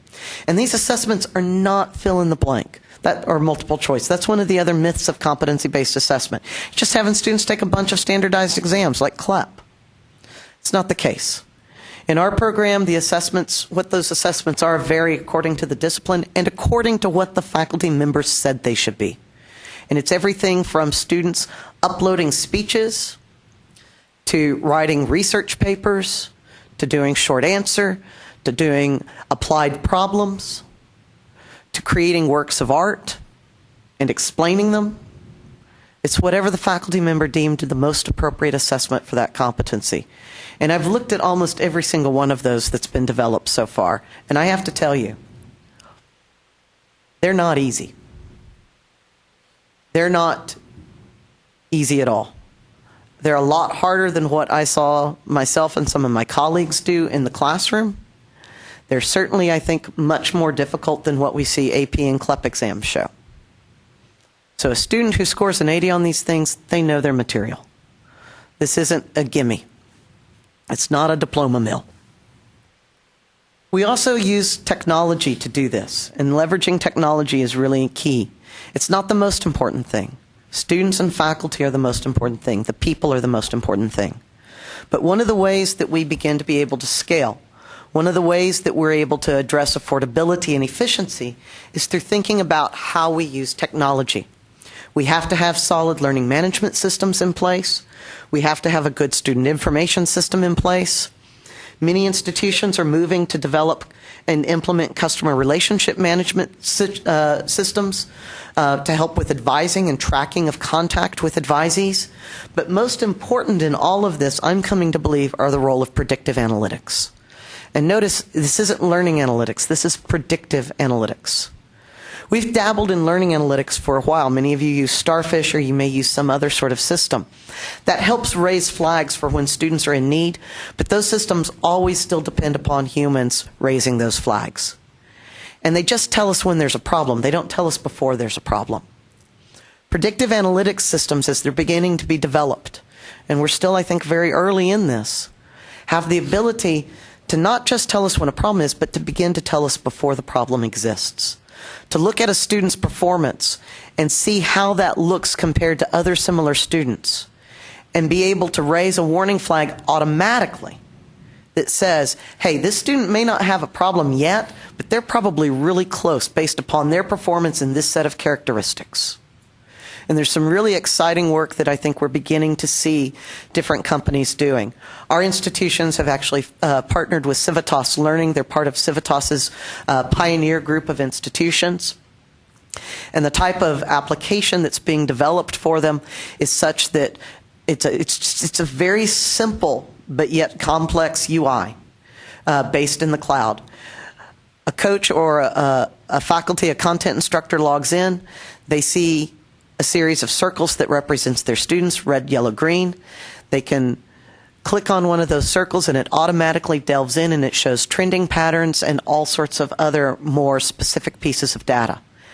And eventually we'll be able to reach the point where it suggests the type of interventions that may be the most effective for this student based upon the characteristics that are being fed in from the student information system and the content relationship management system. This is revolutionary. Again, I never thought I would get excited about big data. But we have the ability to begin to catch students before the problem exists. Imagine what that means for retention and success. I mean, talk about finding ways to stack the deck in our students' favor. if we can give them the help they need before they even know it, and we don't have to rely upon them to ask it, and we know that many of our non-traditional students are fearful and anxious about asking for help, we've suddenly done something revolutionary to begin to help them be successful. The last piece that I want to talk about really quickly here is that it's not enough to develop the programs. We also have to sort of figure out how we're going to communicate that. I said that what we've done is we actually have mapped our courses, mapped our competencies back to courses on the Gen Ed and the lower division side. And our program is what I would call a hybrid competency program. The lower 90 semester credit hours, that's Gen Ed and lower electives, are all competency based.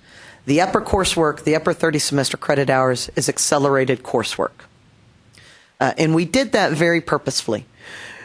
The sort of issues that we focus on at the upper division, particularly communication and teamwork and problem solving, we felt needed to happen synchronously. We felt like that needed to happen in real time so that students could really work as teams. And each of the upper division courses is built upon a series of applied problems that are built upon in subsequent courses. So it's very much an applied coursework where students are working in teams to solve real-world business problems. At the lower division, though, we mapped these competencies back to courses for a few reasons. First of all was the transcription reason. We wanted students to have a transcript that graduate schools understood so that this would not be a terminal credential for them. We also wanted them to have a transcript that was portable. If a student starts in this program and they decide it's not the best fit, we don't want them to have to start over someplace else. We're trying to keep that problem from happening. We're trying to solve that problem. We don't want to add to it. Texas formula funding is still based upon 12th day enrollments and semester credit hours. We don't have a mechanism for competency-based formula funding yet. We didn't want institutions that were willing to take this risk, that one of the repercussions of that risk to mean that they weren't going to get their share of state funding. And two other really important reasons. When we started this, the Department of Education had not released guidelines for direct assessment to be eligible for Title IV financial aid. We knew that that was going to happen. We knew that one of our fellow grantees, Southern New Hampshire, was going to fight that battle, and we were really happy to let Paul LeBlanc fight that battle. He was much better situated than we were.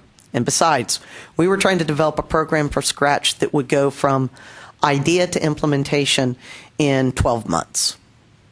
We couldn't bite that off. The other reason is that ultimately, as we worked with SACS in the process of this, because when we started this, SACS hadn't even begun to talk about competency-based. I'm not sure the words had even been uttered in the building in Atlanta yet.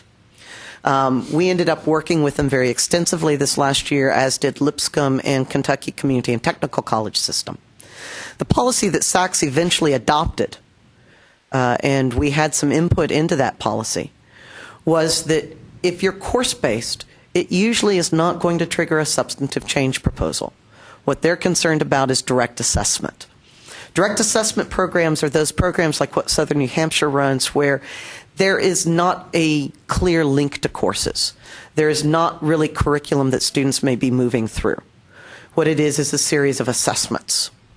Now, they are often very deep and meaningful assessments, but there's not the same sort of curriculum development and linkage to curriculum.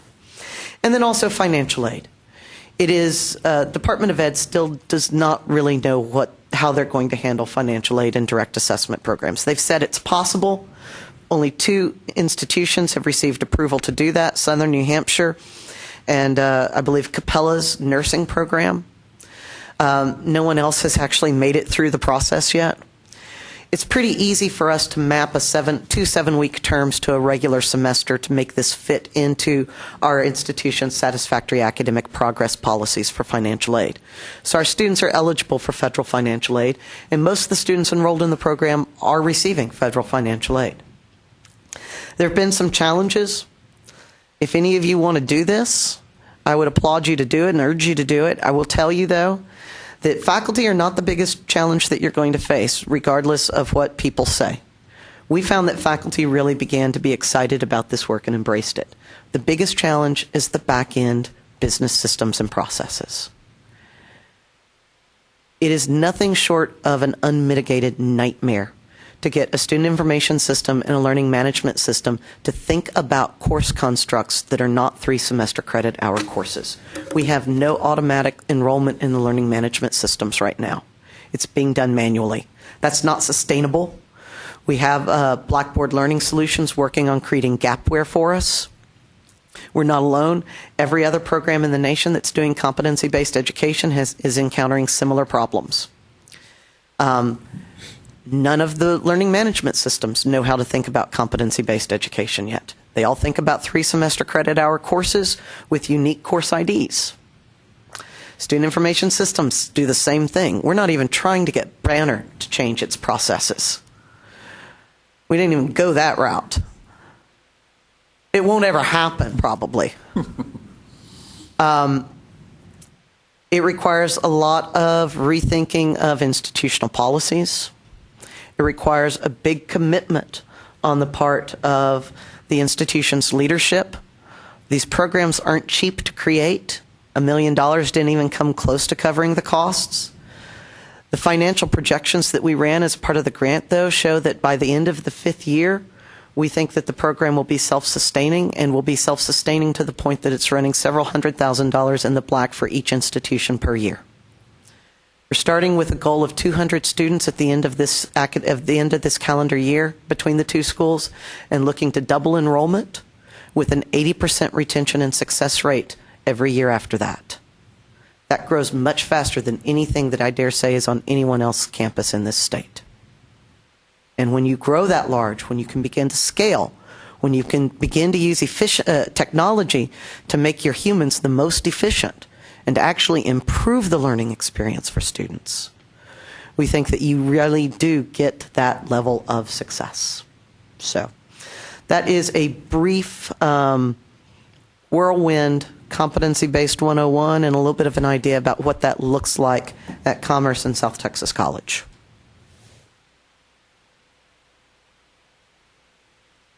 Wonderful presentation. Thank you. Are there questions, comments, thoughts? Oh, yeah. I thought so. How are you doing, Dawn? Good. How are you, Van? Good, thanks. I would like to talk about the faculty model a little bit. And there were a couple of questions that I had that came up. First of all, when you disaggregate your faculty into 4 roles, do the people who are working those 4 roles work as a team, or do they work independently of each other? No, they very much work as a team. There it is. They very much work as a team. In fact, what we've seen, so we really have 3 of these roles. The first 3, content experts, academic coaches, and content instructors. We don't have separate evaluators. Our content instructors are doing the evaluation right now as well. That might change down the road, but just in terms of being able to scale and grow, we can't do that yet. But what we have seen is that this is very much a team effort, especially between the content instructors and the coaches. There is a constant communication at both schools between the academic coaches and the content instructors right now. And although the program is designed in such a way that eventually the content instructors will be only employed in teaching in this program at both schools, they're still using existing faculty that are doing this as either part of their course assignment or an overload. And at both schools, those are most of the time the content experts that help develop the competencies in the curriculum. So this very much has to be a team effort if this is going to be successful. This cannot be folks siloed away. So then there's also collaboration between the 2 colleges in terms of those faculty. It has been, yes. The curriculum development process was that we brought together, we had a group of upper division faculty and a group of gen ed faculty that had faculty from both schools. And we brought those groups in once a month to Austin. We met at South Texas once, and we met up at Commerce once as well. But they met together once a month, face-to-face, to develop this, and then they worked virtually in between those meetings. And it was truly a collaborative process. And is this something that exists, I'm trying to think of the right way to say this, this still exists within existing departments, correct? Yes. It's not something that is off by itself. That's correct. And all these folks, you said that they're all regular faculty, so they're regular full-time faculty, but Yes. they're being given 11.5-month contracts as opposed to 9-month contracts. Right now they're given 9-month contracts, and then they're doing overloads because they're using the faculty that exists there already. As the program grows to the point that it can hire its own faculty, there'll be folks on 12-month contracts. Yes, the program exists within the existing institutional infrastructure. That's one of the things that's unique about our program. If you look nationally, a lot of the competency-based programs at other institutions live in their own little piece of the institution. We very deliberately didn't do that, and we wanted to make sure that this was sustainable, and we felt the only way to make sure it was sustainable was for it to be embedded into the life of the institution. So this exists in the colleges and the departments that are already present. At South Texas College, the degree is housed in their Department of Bachelor Studies with their other 3 baccalaureate degrees. At A&M Commerce, it's housed within the Education Department, the College of Education. So it exists within the existing infrastructure. Okay, so it's not separate. And then all these folks, even if this should become its own program or whatever, has its own unique faculty, all of these folks would still be eligible for tenure track and tenure and such, depending on the institution. I'm guessing South Texas probably does not have it, because I know my college is one of the few that still does in the community area. I think what we see happening with this program and what we're seeing happening with other programs is that it's a new class of faculty that's being created, and it's full-time professional faculty, full-time professional instructors. And I've had a lot of conversations with the folks at Commerce about this. These probably won't be tenure track faculty, but they will be employed on multi-year contracts. And their rate of employment will be similar to tenure track faculty. They will be benefited just like tenure track faculty. What will be very different, though, is that they have a different set of performance criteria. They won't have, because they're not going to be tenure track, they won't have the same research performance criteria. They won't have the same expectations of institutional service, perhaps, as a tenure track faculty member would be. It's not an attempt to create a faculty employment line that is less than tenure track. It's an attempt to create an alternative pathway for faculty that may not be interested in what is required for tenure track faculty and are much more interested in focusing on exclusively instruction. And I think that we're beginning to see other institutions, even those that aren't experimenting with competency-based programs, move to the development of an alternative pathway for faculty that is still a full-time benefited pathway with some protection, with multi-year contracts. Well, the protection part is what concerns me the most. I understand. I think I would argue, though, that I'm not sure that tenure provides nearly as much protection as what many faculty assume that it provides. And there's a number of cases that you can see in Inside Higher Ed and Chronicle that show that, particularly if all an institution has to do is declare financial exigency in order to remove those tenured lines. Thanks, Van.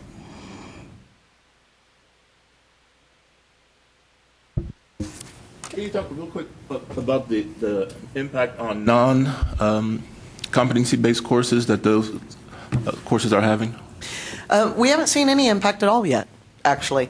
The students that we're targeting for this program are not students that are already going to be enrolled in programs. They are largely non-traditional students who probably aren't enrolled right now because they haven't been able to find a program that meets their needs. So neither of the institutions has seen any impact at all on their existing programs or courses, either online or face-to-face. The only extent to which we've seen some impact is that the faculty members that were involved in developing these competencies in the curriculum started going back to their campuses and talking about how they could begin to take some of the lessons that they were learning in this process and adapt it to their existing face-to-face and online classes to make them more student-centered. So I think that the only impact that we've seen is that it's a beneficial impact in getting faculty to talk more directly and look at some different ways of working with students, whether they be in an exclusively competency-based program or whether it be in a more traditional program. But there's been absolutely no negative impact on enrollments in existing programs and courses that are non-competency-based. And we don't anticipate that there will be, because we're looking at a different audience for this program. You don't see this competing with the completion degrees that we have up with grad techs? Okay. I don't, because it's a different, and so I know a little bit about Midwesterns, having been invited up to do an assessment of it about 5 years ago, and know a fair amount about most of the completion degrees in the state. They fill a different need. I mean, the reality is that we don't have cookie cutter students, yet we try to stuff our students into these models that may not fit well for them. We want students to have more opportunities to find models that work better for them. Some students are going to want to have something that's more traditional and self-paced and more structured. You have to be a fairly self-driven individual and have a great deal of self-discipline to be successful in these programs. Some students aren't going to want to do that. They're going to want a more structured program. And I think that's, for example, that's one of the things that the program at Midwestern does very wonderfully. They're going to want a more, even if it's online, a more traditional experience. And this is one degree. This is organizational leadership.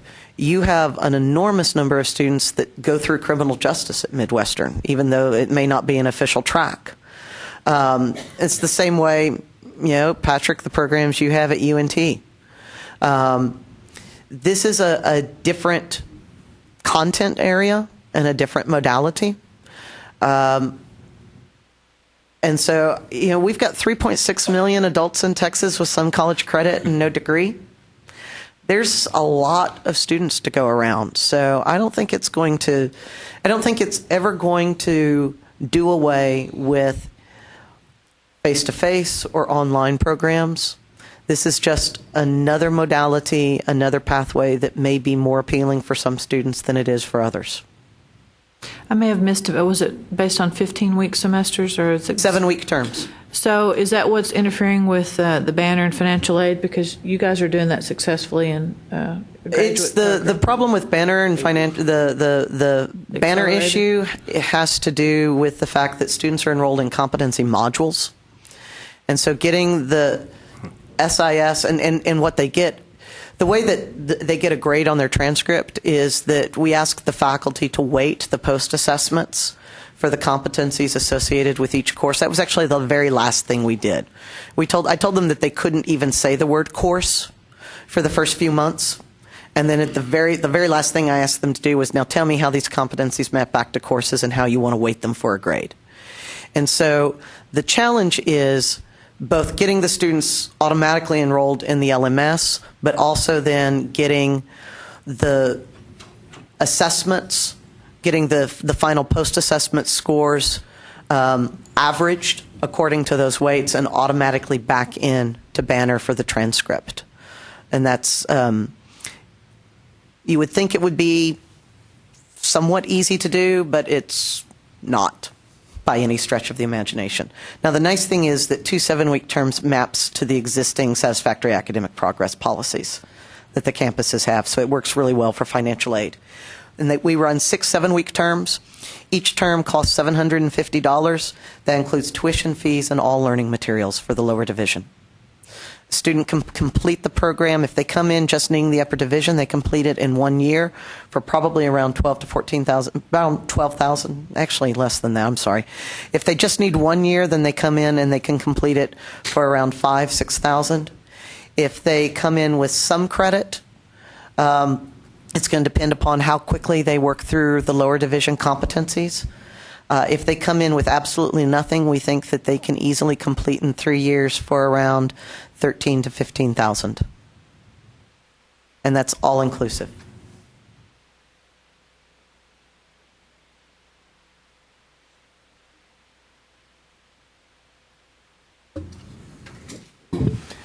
Van, What's next? You put a lot of work into this, bringing this together. It was externally funded, externally led. Should every institution be thinking competency-based now? Who is it a good fit for? What are the next steps?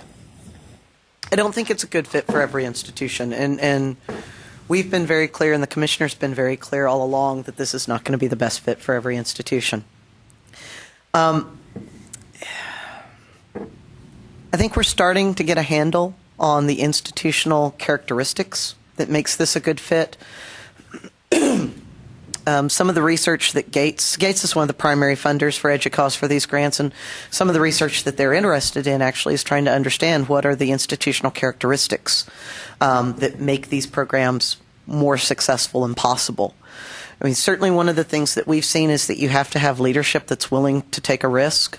Both presidents saw the preliminary financials and agreed that they would cover the fact that the programs do run in the red for 5 years before they completely run in the black, and they were willing to step in and cover that. At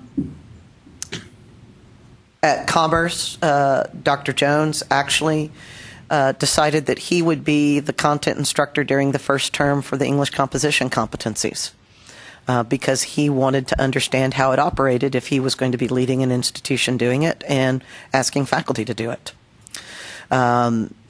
Mary Hendricks, who's the program director at Commerce, did the same thing for psychology. So I think that you have to be at an institution where you also have leadership that is willing to take risks and is willing to let faculty be entrepreneurial without any negative repercussions if it doesn't work, and be willing to accept that whenever you take risks, there's going to be some successes and there's going to be some mistakes, and that's okay. If you're at an institution that's risk adverse, this would not be a good fit. If you're at an institution that's really wedded to doing things in a very structured way that you're already doing, this isn't going to be a good fit. You also have to be an institution, though, where you're really willing to listen to your faculty and take their role seriously. And be willing to say, this is going to be yours, we're going to let you drive the development of this, and we realize that that may mean that it takes a little bit of while, but we're not going to dictate it to you. This is not something that was dictated to the faculty. The faculty drove the development of this. We wouldn't have done it otherwise. It took a lot longer, and I've got colleagues that developed programs where they drove the development, not their faculty members. They thought we were crazy to do this process, but I'm convinced we have something that's much more sustainable and is much richer for doing that, and is beginning to create conversations about curriculum in other portions of the institution that we never imagined. I think you also need to be an institution that's really already probably working with non-traditional students and understand their needs. Because you really have to think about what are the student support services that have to be in the place. These programs don't work unless you have deep student support services in place. You can't do it with just the regular advising and, hey, we're going to send you to the tutoring center. That's not going to work. So I think those are some of the characteristics of of institutions that can do this. It's not going to work with every degree program. And so figuring out the right degree program is a challenge as well. And it's not going to be a good fit for every institution. It really depends upon what the institution's mission is. Thanks for your leadership, Vera. Sure. Thank you.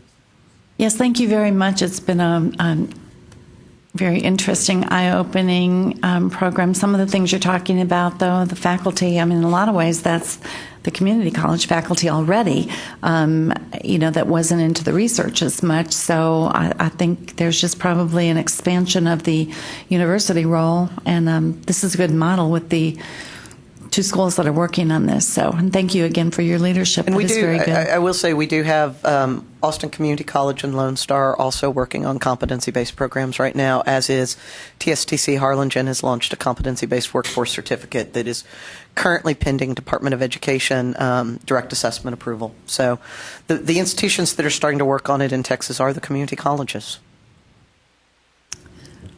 Okay, thank you very much.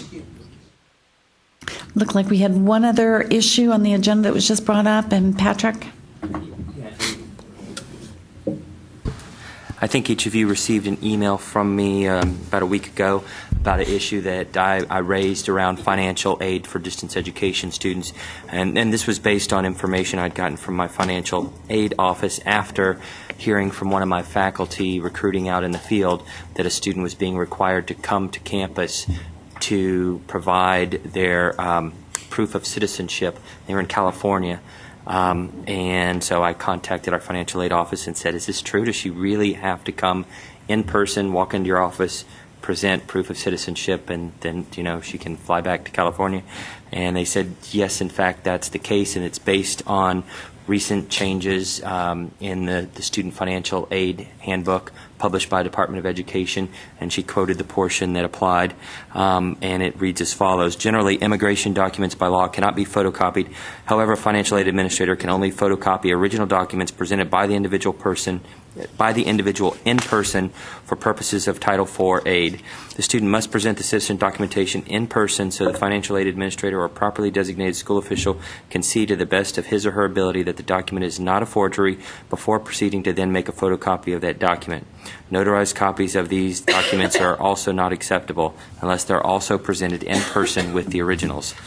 We acknowledge this is a challenge for many students, especially distance education students. However, the statutory restrictions on presentation and photocopying of original citizenship documents spans multiple jurisdictions, not just Title IV, and primarily Department of Homeland Security. And that was the communication I got back. So I was like, well, gosh, do other folks know that this is the rule? Are we just reading this very strictly? What are others doing? And so I heard from a number of you, and it's kind of in different places. Pam, I think your person said that you weren't, that you hadn't run into that issue, and they would just accept it through the mail, right? And Pam, you talked to your person, and they said, yep, UNT's person is right. It's very constrictive now. So that being the case, I wondered how others were handling this, and realized that you'd have to have programs where you'd have students registered outside of the state that aren't already in the citizenship databases like Social Security and those kind of things, but increasingly there is a market for that kind of student in our online program. So I suspect if you haven't seen it, you may. And just wanted to open up a discussion about that and see what recommendations you have or how you're dealing with that issue.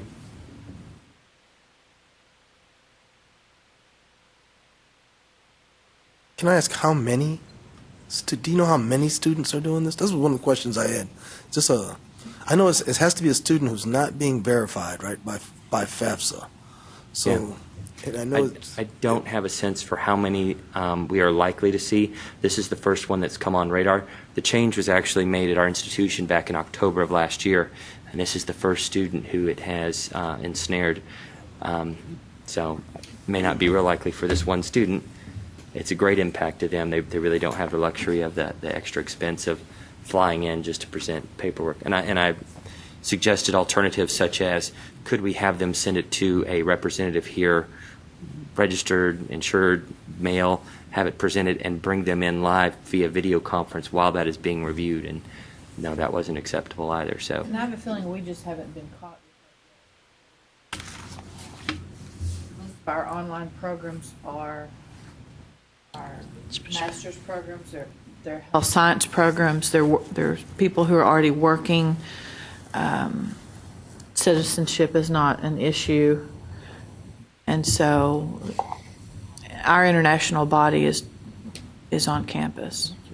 So we just haven't gotten that perfect storm yet. Our financial aid director said that she agreed with what UNT was doing, but to her knowledge, this hasn't come up yet. I don't think it's widespread yet. Have not run into it. I just wanted to see, well, one, raise the issue. I never heard of it before, yeah. Because, again, I didn't know it came from a student having the issue. Financial aid didn't alert me that this was going to be a new requirement that in the handbook specifically says this may impact your distance education students. So one, raise the issue, and two, see if y'all were dealing with it in some other way. Because I'd like to, ease that burden on the student within the law, but it doesn't seem like there's a way to do that at this point. It's on our radar now, though. Thank you, yeah. Thanks. Anything else? Looks like we're at the end of this meeting. Do we have a date set for our next meeting? I was just about Good. to say that. I was just about to say. Segue. We'd have to look inside, so we need to do another doodle poll, probably, don't we? Because we have to find out when this room is available for video conferencing, correct? And so far, we've been talking with, Dr. Mitchie about EAC and LTAC in September. Are we trying to have two meetings at the same time? The LTAC and the GIAC, or trying to combine the two into one? I think he suggested one use the room in the morning, meet together at lunch, and one use it in the afternoon. So it may be that the meetings are just, the times are switched. Just the same date, but just Same different day, times. but yeah, I mean, one uses it for a couple hours in the morning, and then we meet collectively together, and the other uses it in the afternoon. So let's look for some dates. We can look for some dates in September that we can see where the room is available for the board, for the boardroom is available for video conferencing, and then we'll give a doodle poll out to all of you. Does that sound good or acceptable? Sounds good. Yes. And if it didn't work, did he say early October too, maybe? We can look. I think September, I think the issue was we didn't want to do it right at the beginning of August, which I understand. That's your sort of busy part. Busy part of the year during the beginning of the semester. So let's look in September. If we can't find any in September, we can spread it out into October and give you some more dates. Okay. Sounds good. Sounds acceptable? Very good. Looks like Bill is on his way out. So, okay, is there a motion to adjourn? Bill, you want to make a motion to leave? Okay. We've got a second. Do we have a motion? We have a motion and a second to adjourn. Thank you very much. Thank you.